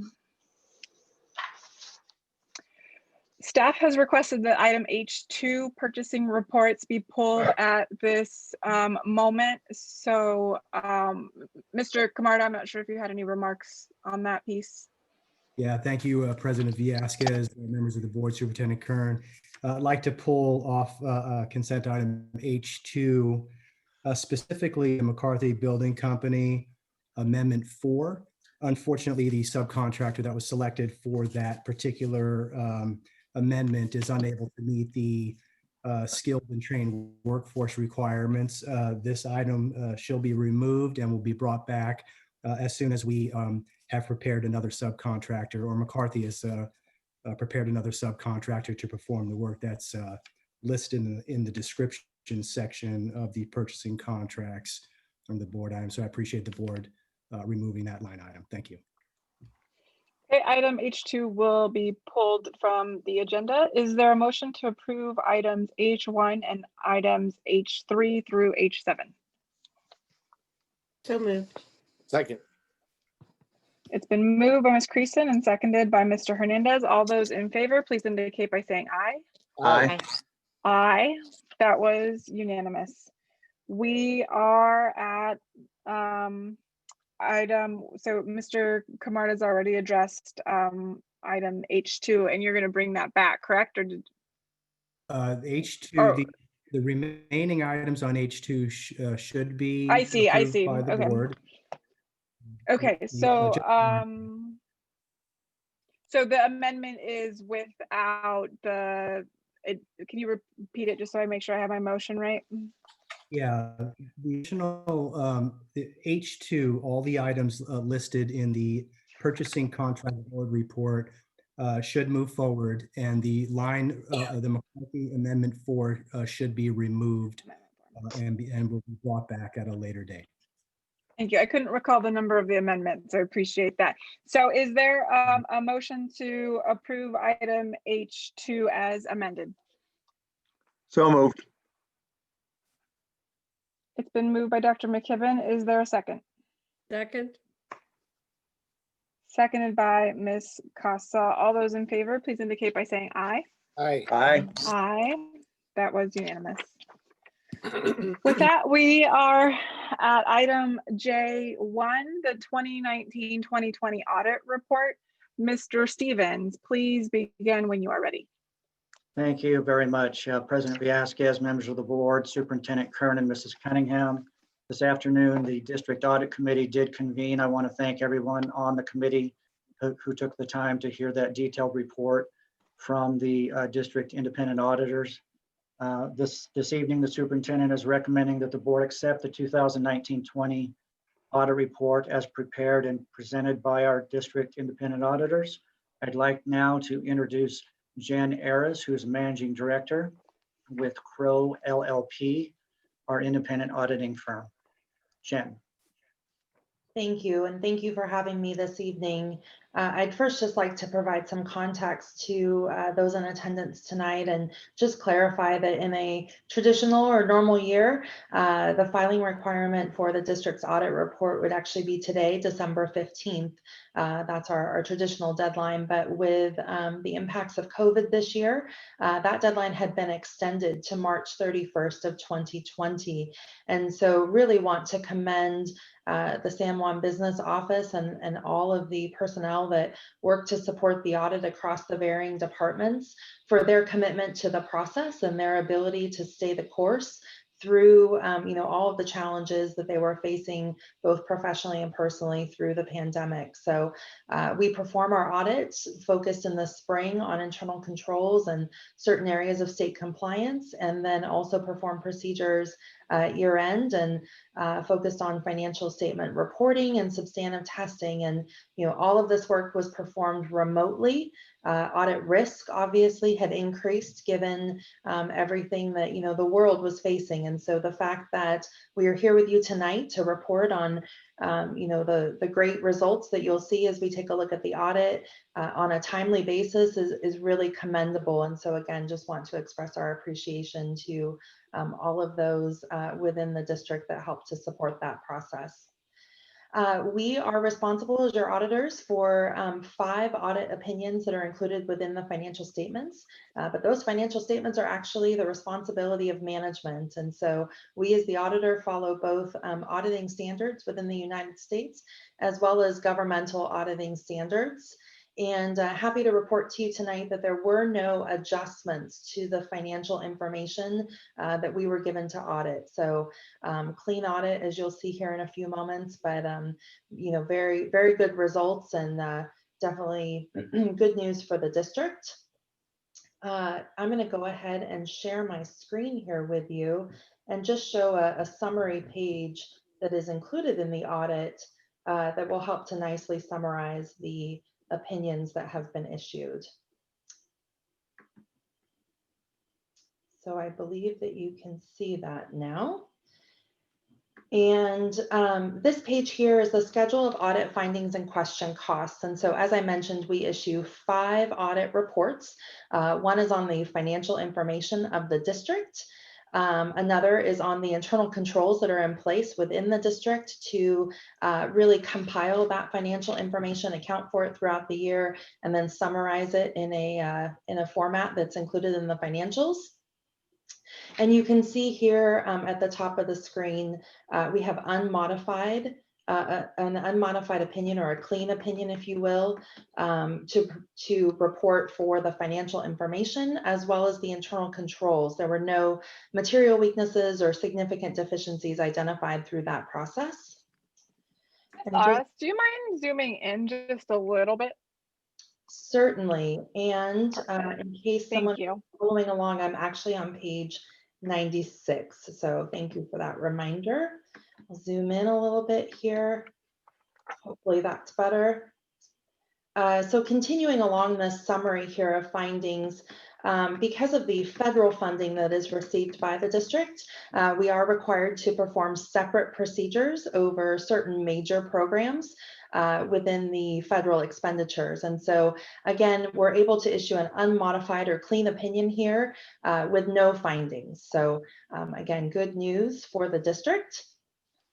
We also, lastly on this page, report on state awards. And so Being a district within the state of California, there are a number of state compliance procedures that are required to be followed, and certain levels of funding and what have you tied to that. And so throughout all of our testing as it related to the state compliance requirements, as outlined in the state audit guide, had no findings this year. So again, clean results here, very commendable to the district.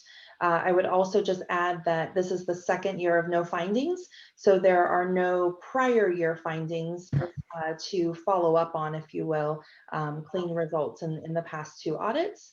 And then lastly, we have one additional opinion that's not included in this summarization here, and that relates to the First 5 program that is part of operation within Sacramento County. And again, that was an unmodified opinion with no findings to report.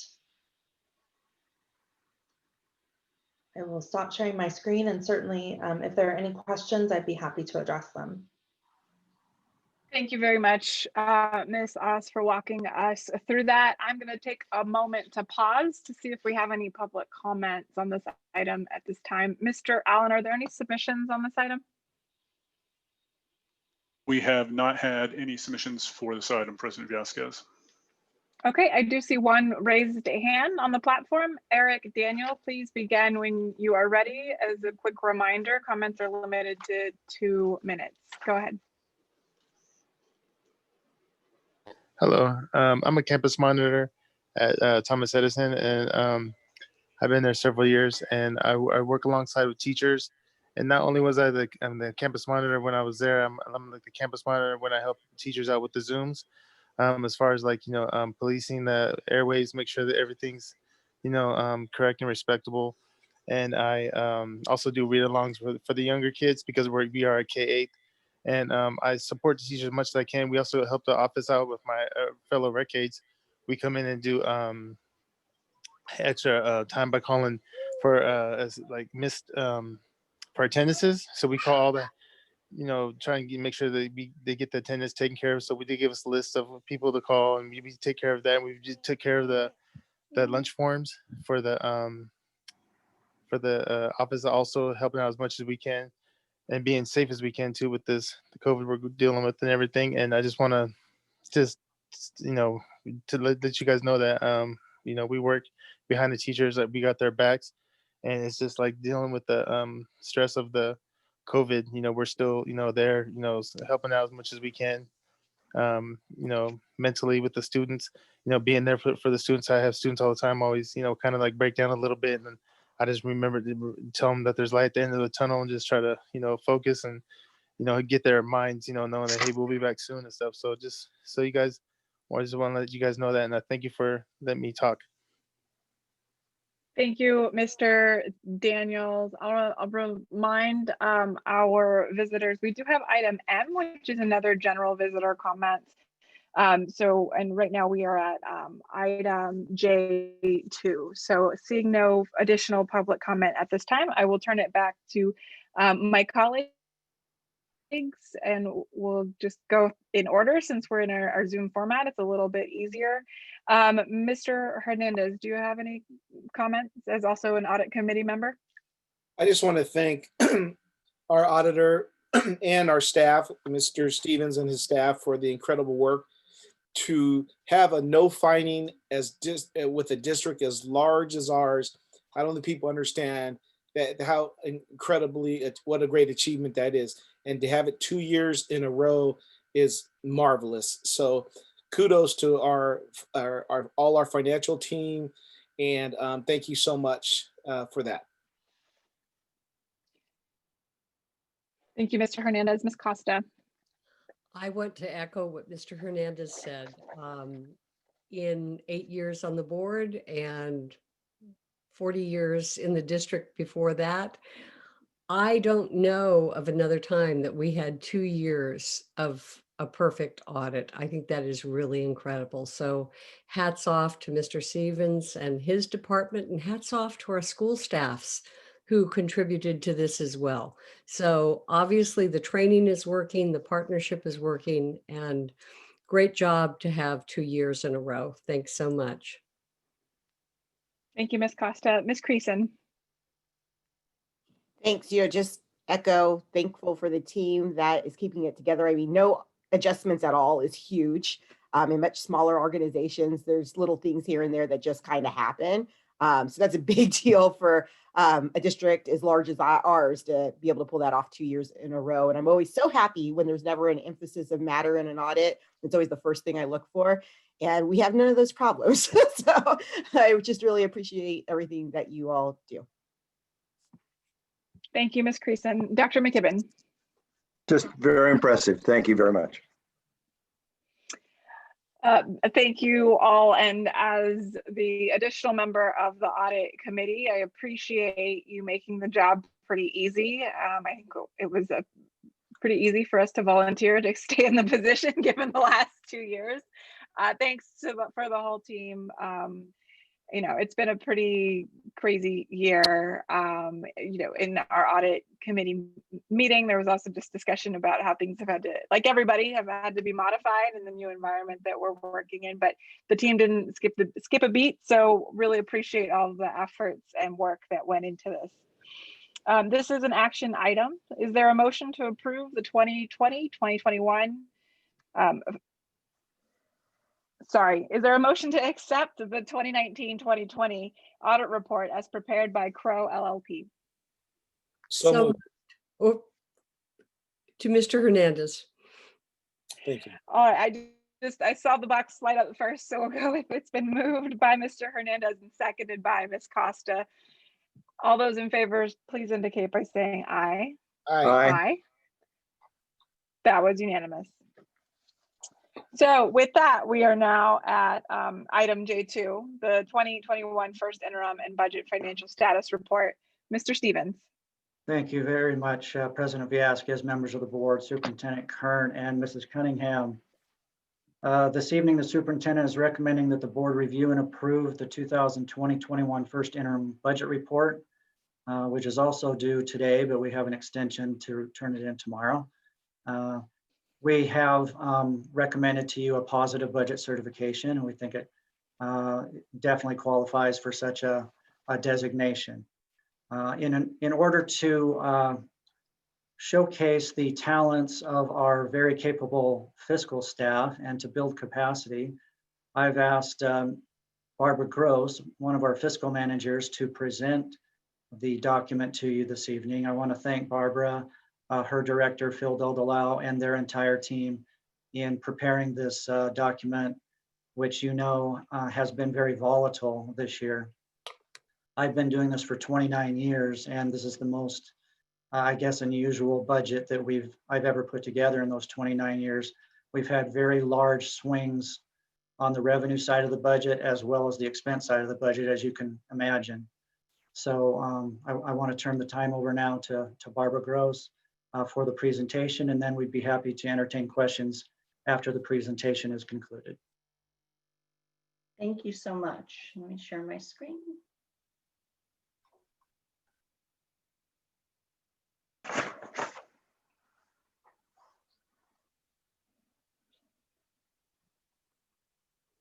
Okay, can everyone see my screen? Yes. Yes, we can. The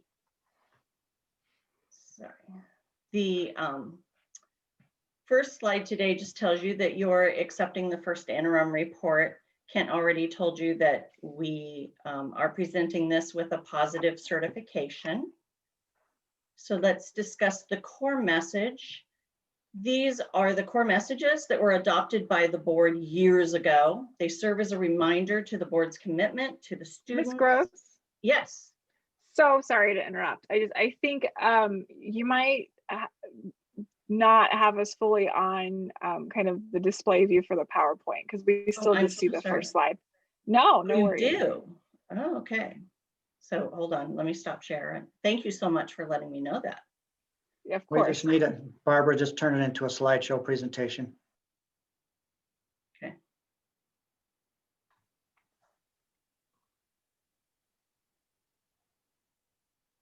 Perfect. There we go. Okay, are you on the second slide now? Yes. Yep. Awesome. So sorry. No, not necessary. You're doing great. Good job. So as I was saying, these serve as a reminder to the board's commitment to the students and to the fiscal issues faced by the district. I'd like to point out the first bullet where you'll see that over collections have led to having additional money. Maybe it will eliminate the need for deferrals. We're hopeful that next year we could possibly see a COLA and maybe some one-time discretionary funds to school districts. That's a hope that we have. Tonight, we'll be asking you to review and approve the 2020-21 first interim budget, revisions, and review and approve the first interim budget report. These are our planning factors. And let me take you back a minute. So when we first adopted our adopted budget, we were using the governor's May revision. And at that time, if you remember, we had a negative 7.92, almost 8% negative COLA. And in the 2 ensuing years, we had 0% COLAs. I'm pleased to say that for first interim, we've had an increase from a negative COLA to a 0 COLA. So now we have a flatline COLA. But to us, that represents a considerable increase to our funding. And you'll see as we go into the next slides how this has affected us. I'd also like to point out the medical insurance. When we initiated our adopted budget, we projected a 6.5% increase this year and a 7.75% increase for the next 2 years. And we're pleased to say that at first interim, our increase is only a 1.5, and in next year, it's only a 4% projected. We're still at 7.5 in that third year out, but this is a great thing for the district, and we will see the effects of this on the next couple of slides. I would like to point out on this page the deficit in child development and cafeteria. These deficits will be, we're planning to use one-time monies to aid these funds. And the real reason that these deficits have happened is because these are fee-based programs. And during this time of COVID, those fee-based programs have not been able to operate in the normal manner and haven't been able to collect those fees, but we still have incurred the costs. If you recall, our revenues have gone from a deficit to a 0% COLA. So you can see we've got about a $30 million increase in our revenues. And as stated before, we have our savings here predominantly due to the lower than expected medical insurance rates. You see, we've gone from not 292 million to 288, and that is predominantly due to the lower medical insurance costs. We've, over the years, saved the district about $3 million, so that's considerable savings. And in our MYP, we'll see the ripple effects from that. I'd also like to point out on this screen, the adopted budget for supplemental concentration had about 33 million, and for first interim, it has about 36 million. Sorry, but I'm inserting a little self-serving thing here because in the LCAP, we're going to discuss the supplemental concentration monies. So you can see that at the time of adoption, it was about $33 million. Just keep that in check for the LCAP conversation that we'll have in a few minutes. In the MYP, I would really like to point out to you that at adopted budget, you'll see our deficit was 31 million deficit, and now we're at 5 million positive. That again is due predominantly to the restoration of the COLA to 0 and the savings of the medical insurance. I'd also like to point out that for year 2022-23, we are currently projecting about a $10 million decrease. For our latest news, the state is obligated to give us these Prop 98 monies. And you can see that it's increased over $14 billion. So that's a positive. And then there is, again, a new stimulus round that looks as if it is positive. It's passed the House, looks like it may pass in the Senate. We'll of course need the President approval, but that may mean some additional money for the district. And then in January, the governor will propose his new budget for 2021-22. So we'll then see his new, yes, we'll then see if we are able to get a COLA and or any additional funds. For our next steps, the state is we will continue to watch the state and the federal government for funding opportunities and challenges. We will continue to be diligent with the district funds and to ensure that we can monitor and continue to serve our students as our core messages dictate. I'd like to thank everyone in the fiscal department. There have been so many people pointed out the talented employees that we have in our budget team. And I'd also like to thank, in addition to Phil and Kent, Patty Colvin also works on the fiscal team, and she's been a great help. We have some wonderful people in the budget department, and I want to thank each and every one of them. We have amazing fiscal techs, and we have amazing, the budget department has really pulled together. And this year, it was pretty crazy because every day there was something new. So we did calculations one way and another way and another way, and I'm very happy that it's evening out, and hopefully this huge fluctuation and swings will have settled down as we go into our next phase of budget development. So thank you very much. Kent, Thank you, Ms. Gross, for the presentation. Actually, Mr. Stevens, I wasn't sure if you had a plan to conclude or not. No, I appreciate Barbara, her time. As you can see, we do have some very talented people in our fiscal services department. Phil Doldalau is here this evening as well, the director of that department, and we'd be happy to take any questions that you might have. Thank you, Mr. Stevens, and to the team. And before I go to my colleagues for direct questions, I'll just take a quick pause and check in with Mr. Allen. Do we have any public comments specific to this item, Mr. Allen? Give me one moment to verify, President Vasquez.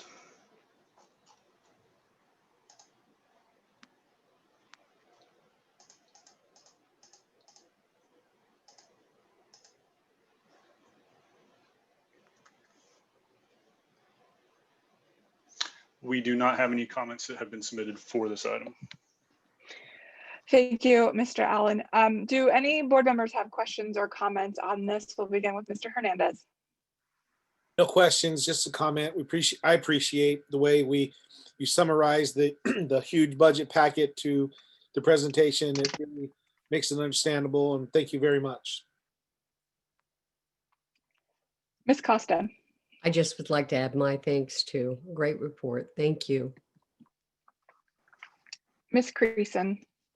Thankful for the report, and just want to make a comment that I think it's important, especially the public, be aware that we're getting lucky this time. Projections are better than expected, but there are really dark budget days ahead. Our state's in a huge recession, and it's going to show up in our budget too. So although I'm really excited and hopeful that it wasn't as bad as we were projecting in the beginning. Just want to manage expectations a bit as we move forward. And thanks again to the team for all you do. Thank you. Dr. McKibben. Yeah, that I wanted to ask the question to Mr. Stevens or the rest of his team. How many years in a row has it been now that we've had positive budgets? This is like the audit. It's very impressive. Thank you, Dr. McKibben. We've had qualified budgets, as you know, when I first arrived here in 2011. We began having positive certifications at the second interim of the 2013-14 budget, which would have been in March of 2014. So it has been 6.5 years of positive budget certifications. Thank you. That's very remarkable, and congratulations to you and your team and all of the people who have helped put this together. Yeah, there's a lot of people who do help. Thank you.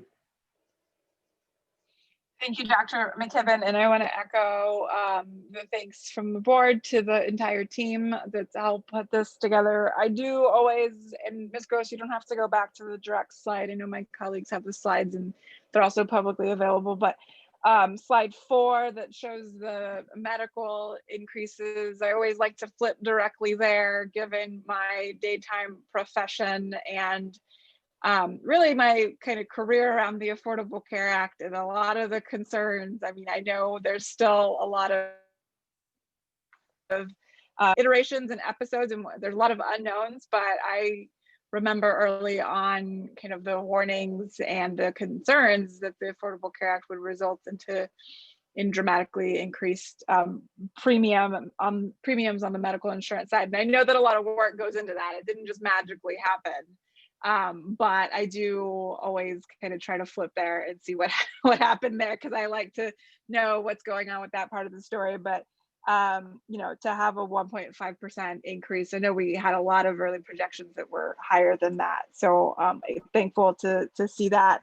And then, you know, just what's already kind of in the slides, definitely fully aware of all of the unknowns and kind of the unpredictability of revenues and when they're coming in. Everything's just a little bit on a different timeline, and we'll see what happens with the federal government as well. So cautious optimism is probably something I've always learned from you, Mr. Stevens. Appreciate all the work that's gone into it, and you know, the proceeding with caution, temperament.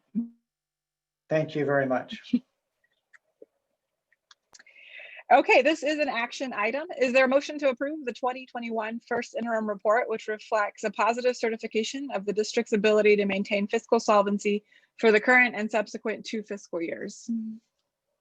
So moved. Second. It's been moved by Ms. Creason and seconded by Dr. McKibben. All those in favor, please indicate by saying aye. Aye. Aye, that was unanimous. We are at item J3, the local control funding formula budget overview for parents. Ms. Schnapp, please begin when you're ready. Good evening, President Villescaz. I'm going to take a second and share my screen very quickly. Does everyone see the budget overview? Yes. Awesome. We do. So like I said, good evening, Superintendent Kern, President Villescaz, members of the board, and Ms. Cunningham. Tonight, the superintendent is recommending the board review and adopt the budget overview for parents. Each year, San Juan provides an overview of the LCFF, and usually this happens at the end of the year, and we tie it with the annual update.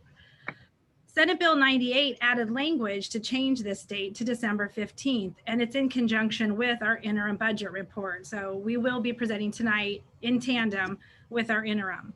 The budget overview requires that we address 3 specific prompts. And so Barbara Gross is staying on to support us.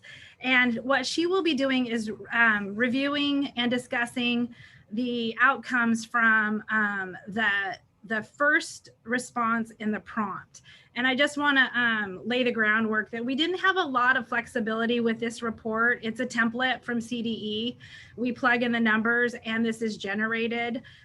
So I just want everyone to understand this is a generated report and template that CDE provides. My turn? Yep. Thank you. So the first prompt is briefly describe any of the general fund budget expenditures for the year not included in the learning continuity plan. And first, I want to take a minute to explain to those of you who are accustomed to seeing the normal LCAP plan. This is a different approach on that, and this includes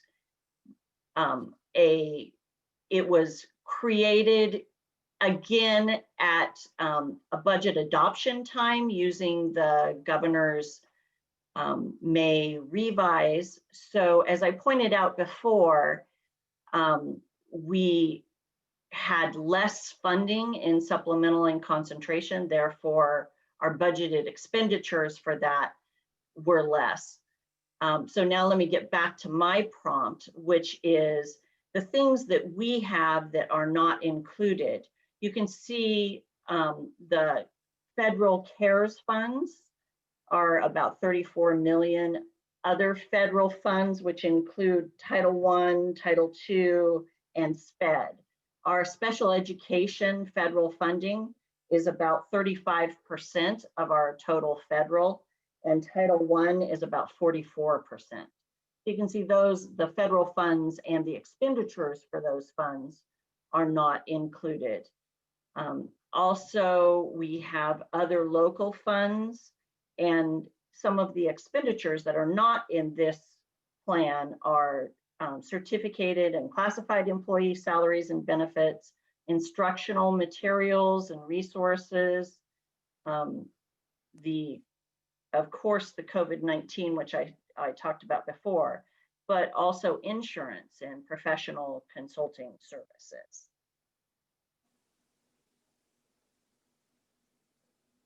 Thank you, Barbara. You're welcome. Moving on to the second prompt, it is asking us to look at specifically the amount budgeted to increase or improve services for high need students in the continuity plan specifically. Here in this chart, we spent 34 million approximately, and this was targeted to our high need students. So out of our total budgeted expenditures of 35, we've spent 34 million. These items included things like, going down to the next, technology and software to close the to closely monitor and support students, to build instructional staff capacity, supplemental support staff to meet academic and social emotional needs. Much of this was called out in the continuity plan. So what this chart does is really capture what we said we were going to be doing in the continuity plan. And so that is the, sorry, I'm scrolling, but I'm going back to the actual, some of our areas that we did spend our money. This is some of the areas that you've already seen and were called out in the continuity plan. The third part of the prompt really calls out what did we do last year? And so this is just a snapshot of our LCFF funding from last year, 2019-2020. Last year, our total budgeted expenditures were 56 million. We spent approximately 49 million of that. And the reason all of those funds were not spent is simply one word, and that is COVID. So in March, much of our spending, we were on target to spend the 56 million. We've spent approximately 89% of the budgeted funds from last year. Specifically, areas that we did fully spend were around our math proficiency and support for our English language learners. Areas that needed in-person and direct services, like some of our professional development, those were areas that we did not spend the full amount. So, so those are the areas.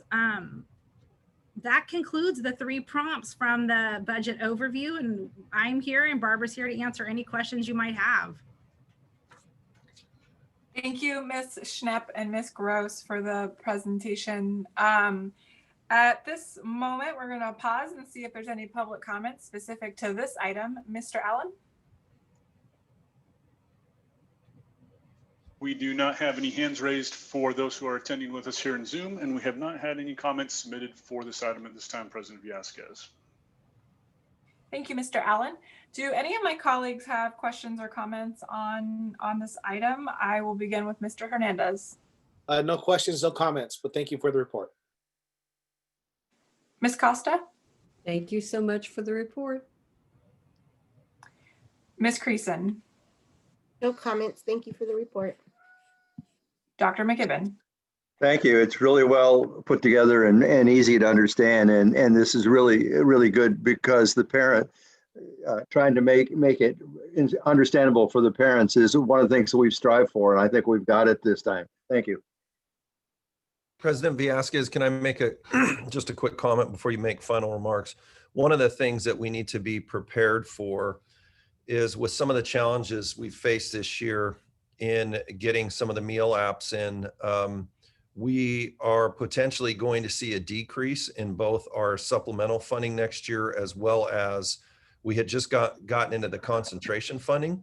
So that's a real possibility that we could see those budgets go down. So it's going to be really challenging as we try and develop those budgets for next year.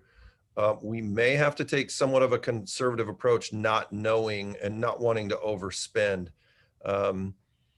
Staff is doing everything they can to get those in, but that's a challenge that as I speak with superintendents up and down the state, and even with folks downtown, is something that we're seeing as kids just aren't in schools and there's not the motivation. Staff has been doing great work trying to get those, but I want the board to be aware of that as well as the public, that is very likely.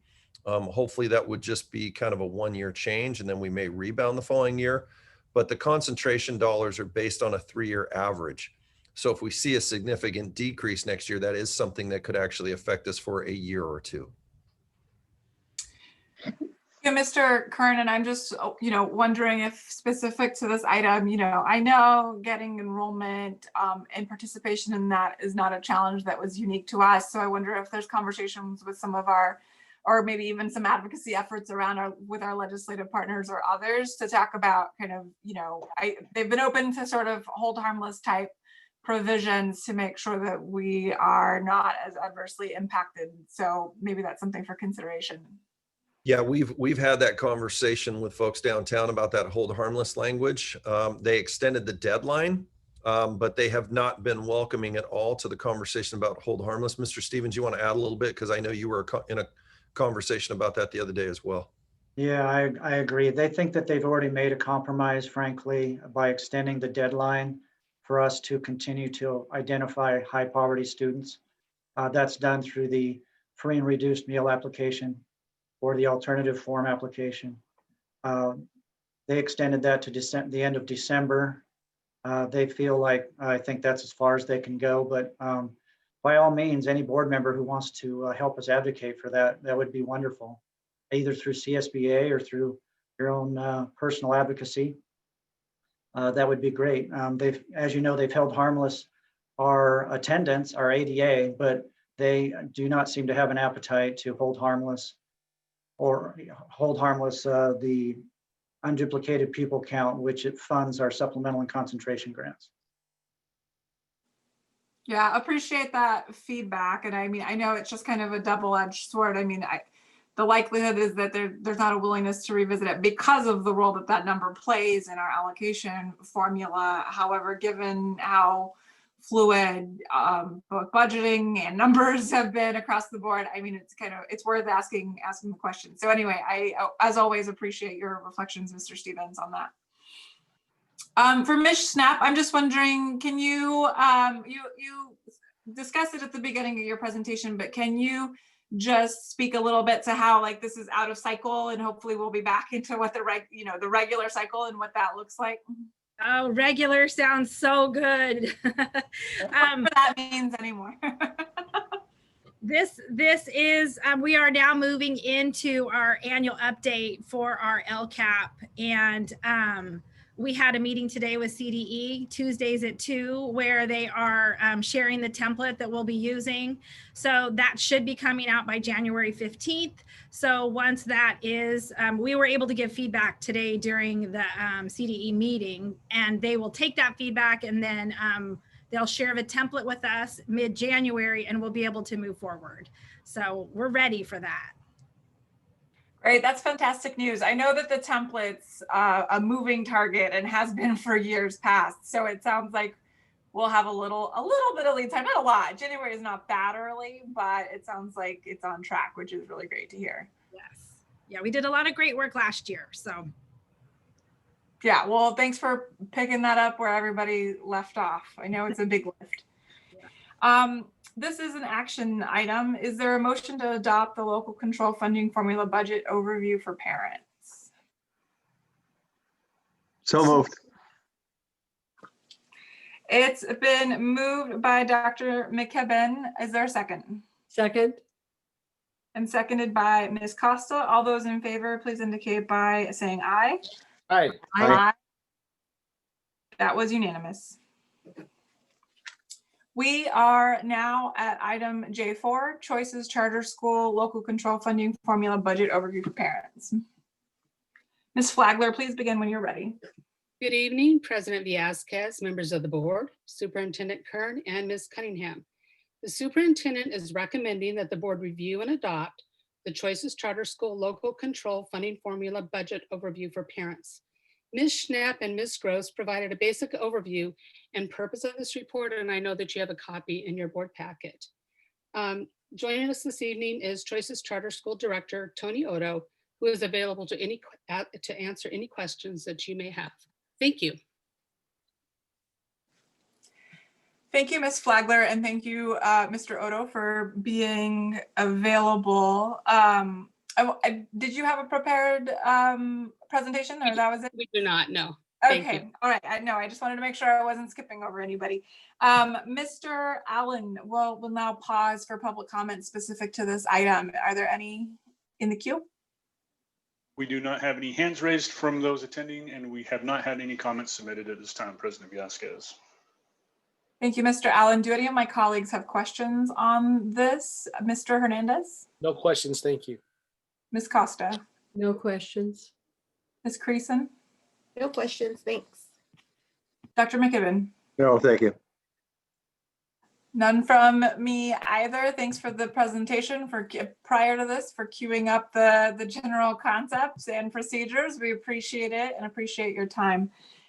This is an action item. Is there a motion to adopt the Choices Charter School Local Control Funding Formula Budget Overview for Parents? So moved. Second. It's been moved by Ms. Costa and seconded by Ms. Creason. All those in favor, please indicate by saying aye. Aye.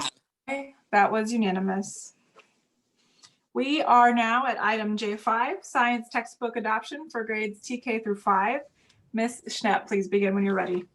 Good evening again. I'm very excited to be here to discuss our recommendations regarding our TK5 science adoption. So tonight, the superintendent is recommending the board discuss report 2 related to the new science TK5 textbook adoption. Teachers and community members from across the district started the process last year, and tonight with us we have Paula Baucom, our program specialist for science, and she's going to talk to us about the process that was started last year, why we had to go on hold in March, and why we are picking it up again at this time in order to support teachers as we move into the second semester. So I'm going to hand it over to Paula, and Paula, if you'll take yourself off mute, we'll begin. Okay, I'm going to share my screen, and so hopefully you can all see my screen now. We can. Yes. Okay, so I want to start off with our adoption timeline, which began in March of last year, as Kristen indicated. And we formed an adoption committee and a steering committee of 20 within our larger adoption committee. The role of the steering committee was to use the state developed tools to pre-screen 11 sets of the approved K-12 or K-5 materials that were approved by the State Board of Education, and then narrow down those options to the most promising 4 options. The entire committee spent 3 full days last June reviewing these 4 sets of instructional materials, and then recommended that we go ahead and pilot 3 sets of those materials.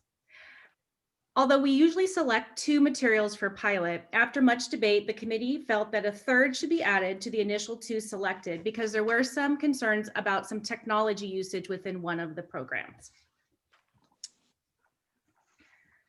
Beginning in September, we had 53 teachers that piloted all 3 materials over 3 different cycles with an average of 33 teaching days per program. The majority of the units were piloted in the classrooms throughout the 3 cycles. Thankfully, the adoption committee was able to meet on March 4th, just prior to the COVID closures, to make a recommendation for the adoption of Twig Science. We are pleased to be reconvening at this time to move forward with next steps in the adoption process. As we look forward to this next semester, we are hoping to implement Twig Science with the digital materials, including virtual professional options for teachers, and then looking forward towards the summer for professional learning for teachers, with the full implementation of Twig Science by fall of 2021.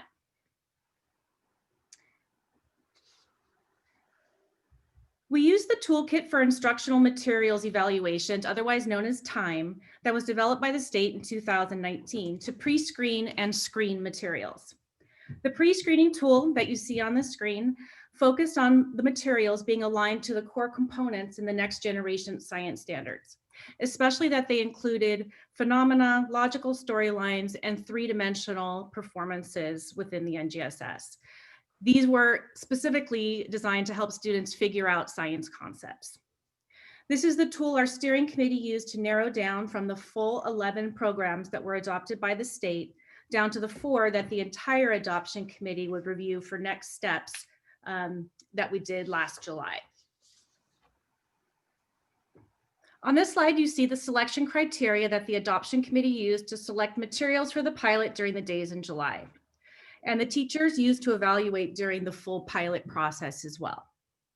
This was a modified version of the state adopted tool that went beyond the NGSS to include such elements as robust support for teachers, assessment, differentiation, and equitable access for all learners. When determining the final recommendations, all committee members received data from the pilot, teachers, students, and community feedback forms, and then together as a group, we discussed the strengths and limitations of the instructional materials using our evaluation tool, and we came to consensus to recommend Twig Science for adoption. As part of this process, the pilot teachers also shared ideas for effective implementation across the district. These ideas will be incorporated into our implementation process and support for teachers moving forward. So why Twig Science? As part of our final discussion process, teachers indicated which programs best met the needs of each criteria area in our evaluation tool. We use these dot matrix graphic organizers that you see on the screen. Twig Science was noted as being especially strong in promoting the 3 dimensions of NGSS. Evidence teachers shared spoke to the coherent flow of lessons and units, and there were many opportunities for students to engage in hands-on activities, to engage with phenomena through videos, and where they acted like scientists and engineers. Another strong area for Twig Science was the equitable access the materials provided for all learners.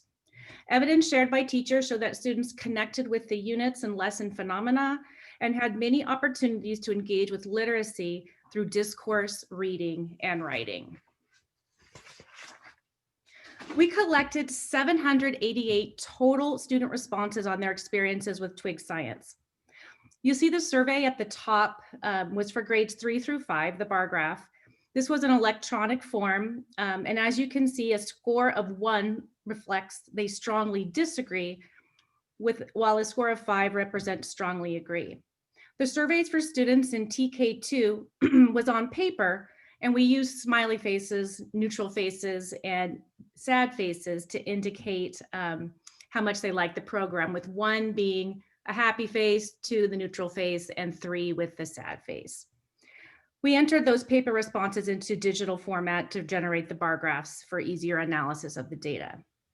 You have copies of all the surveys in your packets if you'd like to look at them. The trends in the student feedback reflected that they had much opportunity to figure out science ideas through hands-on experiences and discussions with peers. Students also noted that they weren't used to all the embedded literacy through reading and writing. Overall, the student feedback was very positive, and they were really, really excited to be doing science in their classrooms. In fact, many of the comments said, we want to do more science. Some of them said that the worst thing about it was they didn't get to do it enough. So it was really, really positive for the students in their feedback. You have additional student quotes that you can view in your packet. The estimated cost of the adoption, this is for 8 years, including the print student books, digital resources for students and teachers, and the hands-on materials for TWIG are just under $4 million. And funds have also been allocated to replace the consumables over the remaining years of the adoption. The consumables will be sourced by the district to allow for cost savings and replenishment of materials as needed throughout the adoption.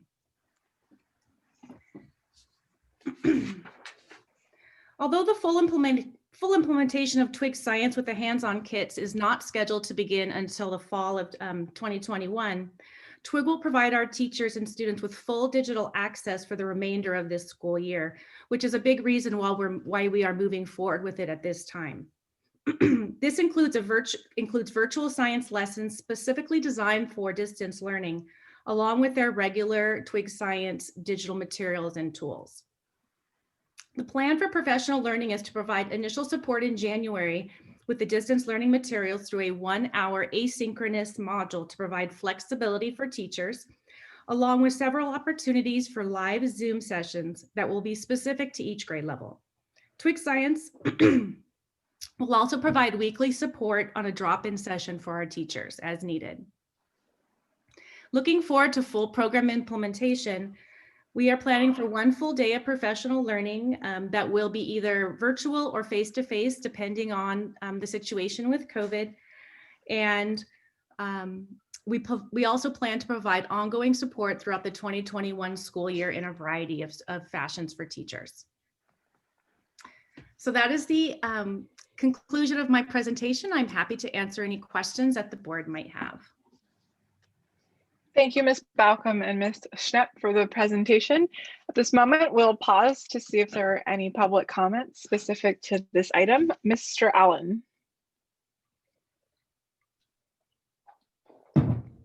We have not had any comments submitted on this item, and we do not have any hands raised at this time, President Villescaz. Thank you, Mr. Allen. At this time, I'll move it to my colleagues for questions or comments. We'll begin with Mr. Hernandez. No questions. I appreciate all the work and thank you, but no questions. Thank you. Ms. Costa. Thank you so much. Excellent report. I wanted to also share excellent job at curriculum and standards. It was a lively discussion, and it's really why we want to have parents involved as community members.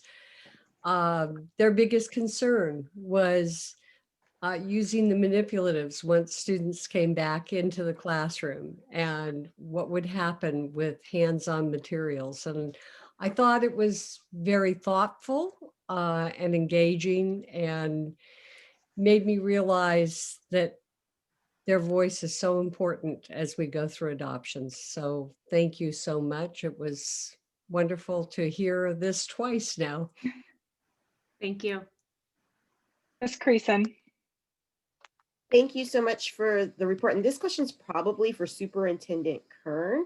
I want to point out, if folks haven't recognized it, we now have a spot on our cover sheet for board agenda items, calling out what board committee either took action or heard something. So we know, just to give us some insight on what committee has seen this and what action has come out of it. And the question I have, and I love this, that it, of course, curriculum and standards reviewed it, but I'm not understanding what that means. I mean, the line just says the committee and the Student Services Committee, but can anyone provide any insight on, did they vote on it or what happened there?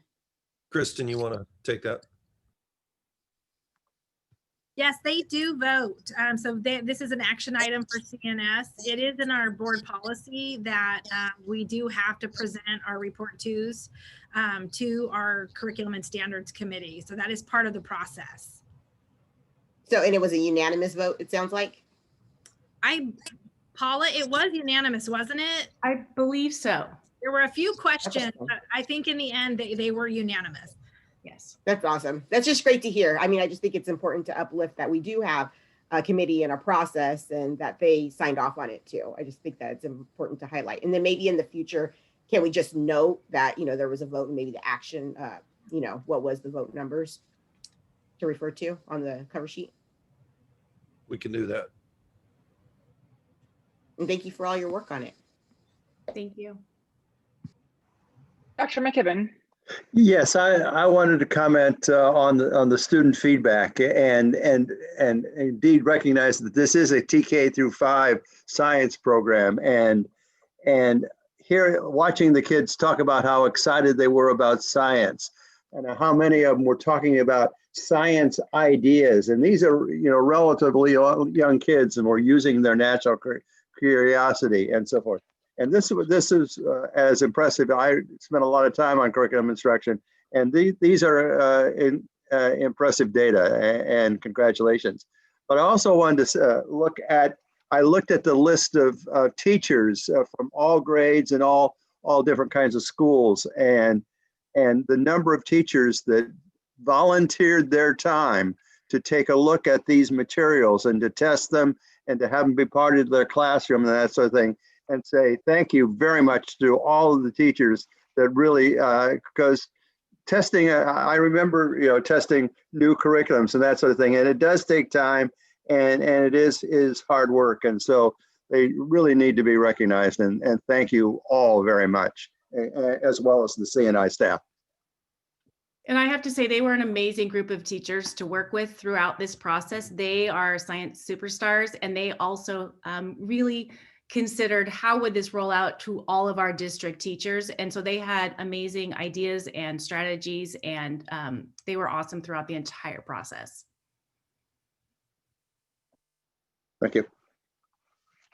Thank you. Thank you for the presentation and bringing forward the item. I always like to just go back and kind of look at the review over the strengths and the limitations. And on the limitations piece, one piece that I actually liked was, students were not accustomed to all the reading and writing. And I'm just wondering, this seems like a really fun opportunity for some cross-disciplinary work. And I'm wondering, I think you probably saw that too. So I'm wondering what your thoughts are there, and if there's any plans on that piece.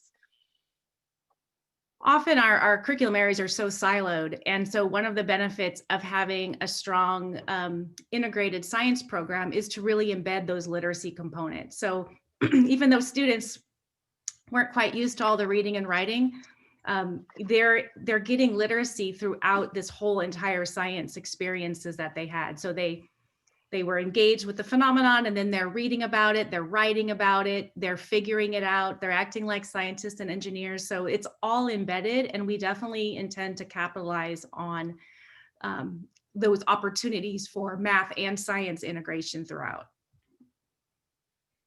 Great. Thank you all very much for the presentation, and to staff for all of their time that's gone into this. This is an action item. This is a discussion item. It'll be brought back for our January 12th meeting for action. So with that, we are at item J6, Choices Charter School one-time off-schedule payment. Ms. Flagler, please begin when you're ready. Okay. At the November 17th board meeting, last month, Choices Charter School made a request for a one-time off-schedule 2% payment to staff. Tonight, the superintendent is recommending that the board approve this request. And again, Mr. Oda was present to answer any questions that you may have. Thank you. Great, thank you very much. We'll pause quickly to see if there's any public comment specific to this item. Mr. Allen. We have not had any comments submitted for this item at this time, President Villescaz. Thank you, Mr. Allen. I'll turn it to my colleagues for any questions or remarks. Mr. Hernandez, No comments, no questions. Ms. Costa, No, thank you. Ms. Creason, None for me. Dr. McKibben. No, thank you. Thank you to the team for bringing this forward. As was discussed, this was already reviewed the first go round at our November meeting. So this is an action item. Is there a motion to approve the request from Choices Charter School to provide a one-time off-schedule payment? So moved. Thank you, Dr. McKibben. Is there a second? Second. Thank you, Mr. Hernandez. All those in favor, please indicate by saying aye. Aye. Aye. Aye. That was unanimous. We are at item J7, Aspire Charter School Renewal Petition. Ms. Flagler, please begin when you're ready. Okay, thank you. On September 22nd, Aspire Alexander Twilight College Preparatory Academy and Aspire Alexander Twilight Secondary Academy each submitted a charter renewal petition to the district, and on October 13th held a public hearing before this board. The superintendent is recommending that the Board of Education grant the charter petition renewals for each Aspire school for a 5-year term starting on July 1st, 2021. The district's charter review team has thoroughly studied the charter renewal petitions, and Aspire has provided all necessary information, additions, and changes as requested during the review process. The charter renewal petitions are in compliance with Education Code 47605 and 47607. To answer any questions you may have, we are joined this evening by Aspire Central Valley Region Superintendent Anthony Salina, Aspire Regional Director of Operations Mark Salazar, and Principals Lisa Geigel and Isabel McDaniel. Thank you very much. Thank you, Ms.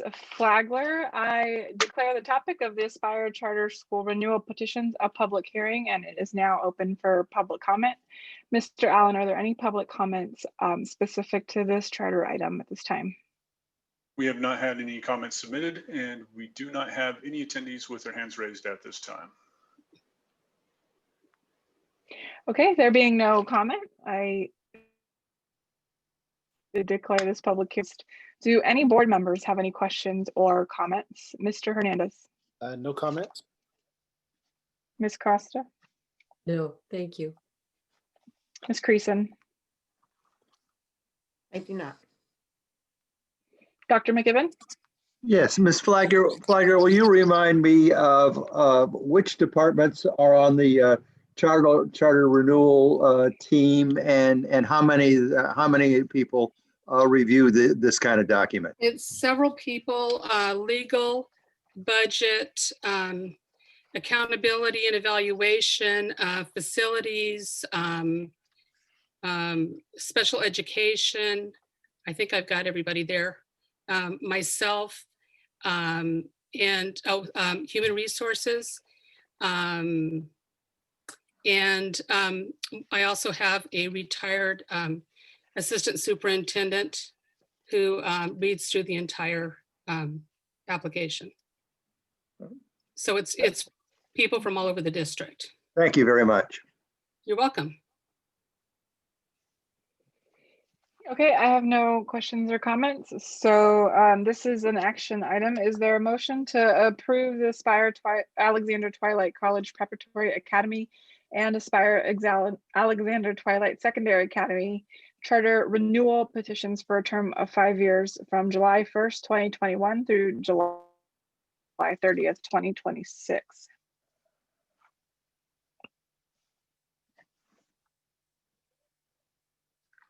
So moved.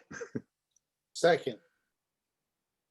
It's been moved by Dr. McKibben and seconded by Mr. Hernandez.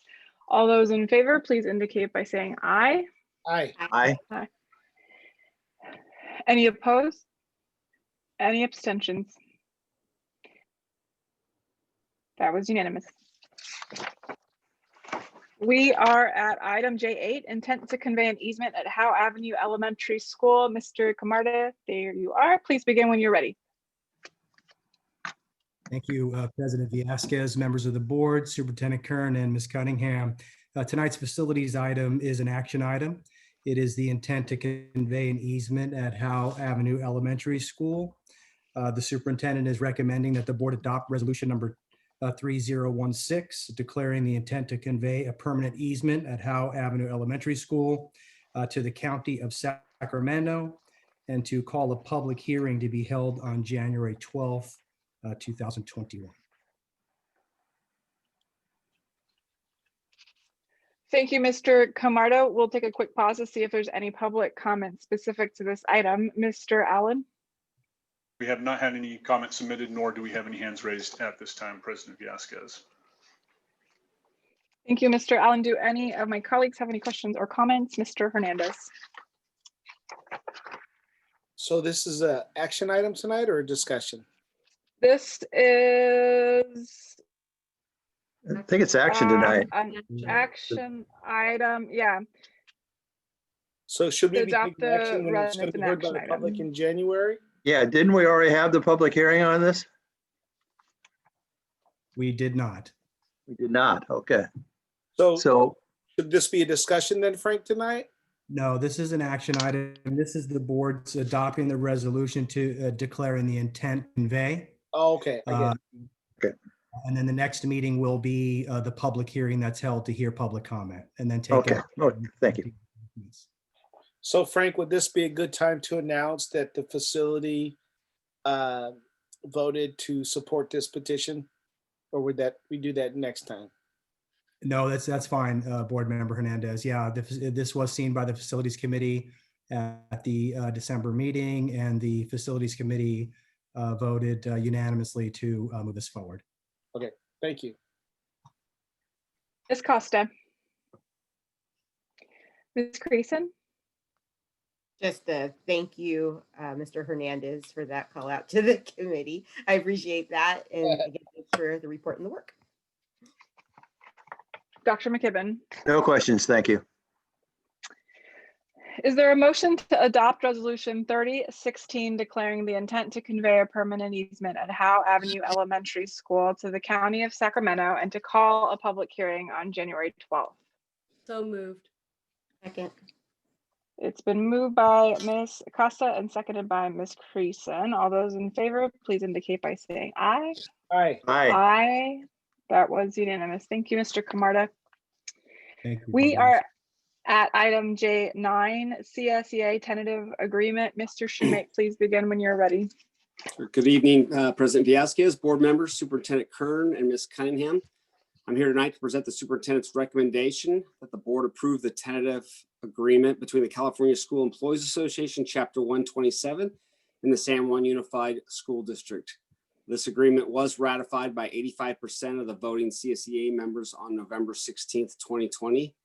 This is an action item, and I'm happy to answer any questions if needed. Thank you, Mr. Schumake. Mr. Allen will take a pause to see if there's any public comments on this item. We have not had any comments submitted that actually pertain to this item, and we do not have any hands raised at this time, President Viasquez. Do any board members have questions or comments on this item? Mr. Hernandez? No, thank you. Ms. Costa? Ms. Creason? No, thank you. Dr. McKibben? No questions. Thank you. This is an action item. Is there a motion to approve the tentative agreement with CSEA? So moved. Second. It's been moved by Ms. Costa. It's been seconded by Dr. McKibben. All those in favor, please indicate by saying aye. Aye. Aye. Aye, that was unanimous. We are at item J10, minimum wage increase, CSEA and Teamsters salary schedules. Mr. Oropalo, please begin when you're ready. Good evening, President Viasquez, board members, Superintendent Ms. Cunningham. Superintendent is recommending that the board approve salary changes to reflect the January 1st, 2021 minimum wage increase to $14 an hour for our CSEA and Teamster members. This is an action item, and I'm here to answer any questions that you may have at this time. Thank you, Mr. Oropolo. We're going to take a quick pause to see if there's any public comments on this item. Mr. Allen? We do not have any hands raised for this item. However, we do have one comment that has been submitted, President Villescaz. Okay, will you please go ahead and read it? Our comment comes from Dina Maynor, who writes, the payroll department, I believe, should be moved up in the salary schedule from being on the very bottom, as payroll is the only group that continuously worked through the pandemic, developed electronic processes, and guaranteed everyone was paid accurately and timely without missing a beat.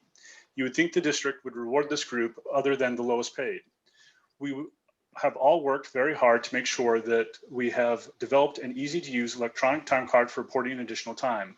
We've gone above and beyond for making sure that we are utilizing the reports, spreadsheets, and utilities online to make working between remote and in the office seamless. We are also the ones that take the brunt end of everything if there is a pay mishap, no matter if it is an HR error, site error, or training error. These are not mistakes on the payroll tech end of it.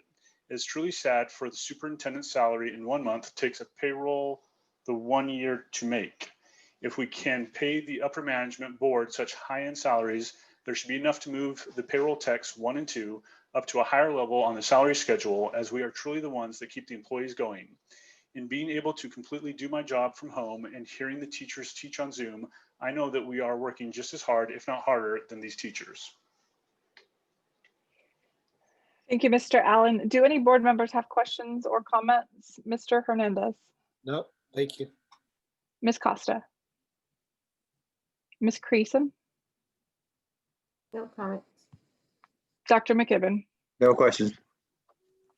This is an action item. Is there a motion to approve the minimum wage increase for the CSEA and Teamsters salary schedules as presented? So moved. Second. Been moved by Ms. Creason and seconded by Mr. Hernandez. All those in favor, please indicate by saying aye. Aye. Aye. Aye. That was unanimous. We are at item J11, minimum wage increase, short-term temporary salary schedule. Mr. Oropolo.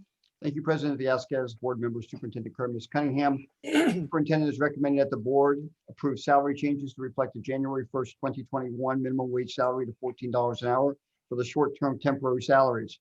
In addition, we are requesting that the ticker seller rate be changed from $15 or $13 an hour to $15 to compensate for cash handling responsibilities. Again, I'm here to answer any questions you have on this item, and this is an action item. Thank you, Mr. Oropolo. We'll take a quick pause for any comments from our attendees. Mr. Allen, do we have any public comments on this item?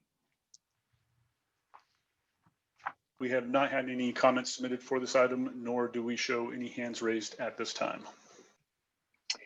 Do any board members have questions or comments? Mr. Hernandez? No, thank you. Ms. Costa? Ms. Creason? I do not. Dr. McKibben? No, thank you. Just want to say thanks to the team for all the work that's gone into these and pulling them together. We as always, appreciate your work and are thankful. This is an action item. Is there a motion to approve the minimum wage increase for the short-term temporary salary schedule as presented? So moved. It's been moved by Dr. McKibben and seconded by Ms. Creason. Yep. All right. Okay, great. All those in favor, please indicate by saying aye. Aye. Aye. Aye. That was unanimous. We are now at item J12, the governance handbook annual update. So colleagues, we review this every year as agreed upon in the governance handbook on an annual basis. Is there any discussion or comment on the governance handbook? I'll keep going in order as we have been throughout the evening. Mr. Hernandez. No, thank you. Ms. Costa. No, thank you. Ms. Creason. I do not. Dr. McKibben. No, I have nothing to add. Is there a motion to approve the governance handbook for 2021? So moved. Second. It's been moved by Ms. Costa and seconded by Mr. Hernandez. All those in favor, please indicate by saying aye. Aye. Aye. Aye, that was unanimous. We are at item K, board reports. Mr. Hernandez, do you have a board report? Nothing to report. Ms. Costa? Ms. Creason? I just want to take a moment to acknowledge that we've lost a lot of members of the SJUSD community in a variety of different ways. To me, it seems like there's been so much more this year in the way of losing our family than in previous years. So I just want to say that. And then I also want to call out our two Rio students. One was a student, one was a graduate who lost their lives to gun violence, Dwayne James and Saquon Reed. And so I just want to take a moment to just remember them and to say their names and, you know, just to renew my commitment or say it again against gun violence. These babies were way too young. It never should have happened. And they were ours. Thank you, Ms. Creason. Dr. McKibben? Nothing further. Thank you, Ms. Creason, for your comments. And I just want to let the board know it's my intent to ultimately adjourn in memory of specific individuals in our community at large. So I'll get to that when we get to our adjournment pieces, but I appreciate you and your comments, Ms. Creason. I'm sorry, I didn't know that there was something. No, planned. there's no need to apologize at all. No, No, I'm just no, you were letting right. you guys know. Yeah, no, Okay. I reject your apology, Ms. Creason. And then also just want to kind of let the community know in our individual ways yesterday and today, myself, Ms. Costa, and Mr. Hernandez all took our oaths to make our second terms official. Definitely not the typical way we go about things, but pretty standard for this year. A little bit different, a little bit low key. It's a pretty tough time for our community right now. There's some hope on the way. I choose to be optimistic during this holiday season, but know that there's still a little bit of a hill before we get there. But particularly even yesterday, Monday, which feels like a lifetime ago in the COVID era, but as our tradition of the Electoral College meeting and the first vaccines being distributed, you can feel the tide turning, even if it's might not be directly pushing us as we're all at home, figuring out how to keep our lives moving as best we know how. But things are moving. The holiday season can be rough as it is. This is even a little bit harder. So I just want to extend to my colleagues and to all of our staff and to our community a warm, happy holidays, as this will be the last meeting that we have before the new year. I also just want to say thanks to you know, the show of support in each other in maintaining leadership as we have for a year. We'll get through this together as we have and as we continue to do our best. So thank you all very much. With that, we'll move on to item L, future agenda items. Do any board members wish to add any items to the future agenda? Seeing none. We are at item visitor comments. I would like to remind the public that comments are limited to 2 minutes, and under the Ralph M. Brown Act, the board is not allowed to comment on items that are not on the agenda. So we are not ignoring your comments. We just can't respond to any individual comments. The superintendent can refer staff items to staff who will follow up with you. At this time, Mr. Allen, are there any visitor comments? At this time, President Villescaz, we do not show any hands raised. We do have 8 comments that have been submitted to us. Given the late hour, would it be the board's pleasure to read those or to have those forwarded to the board for their consideration? There's no objection from my colleagues, as we have done with other written comments that were received prior to 6 p.m. We will add those to the list and send them electronically, absent any objection.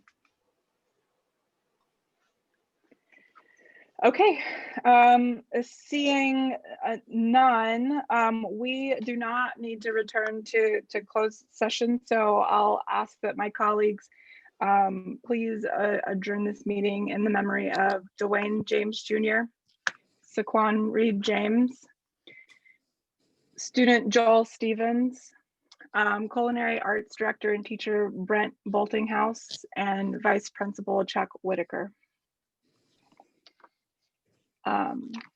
And in addition to that, the many members of our community over the last 9 months who are no longer with us. We hold their family and their friends in our thoughts. And with that, we are adjourned for the year. We will see you in the new year. Happy holidays. Good night, friends.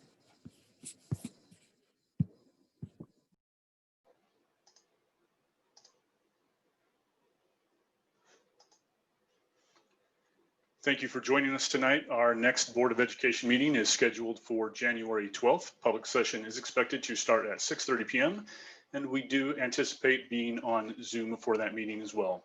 Thank you and have a great evening.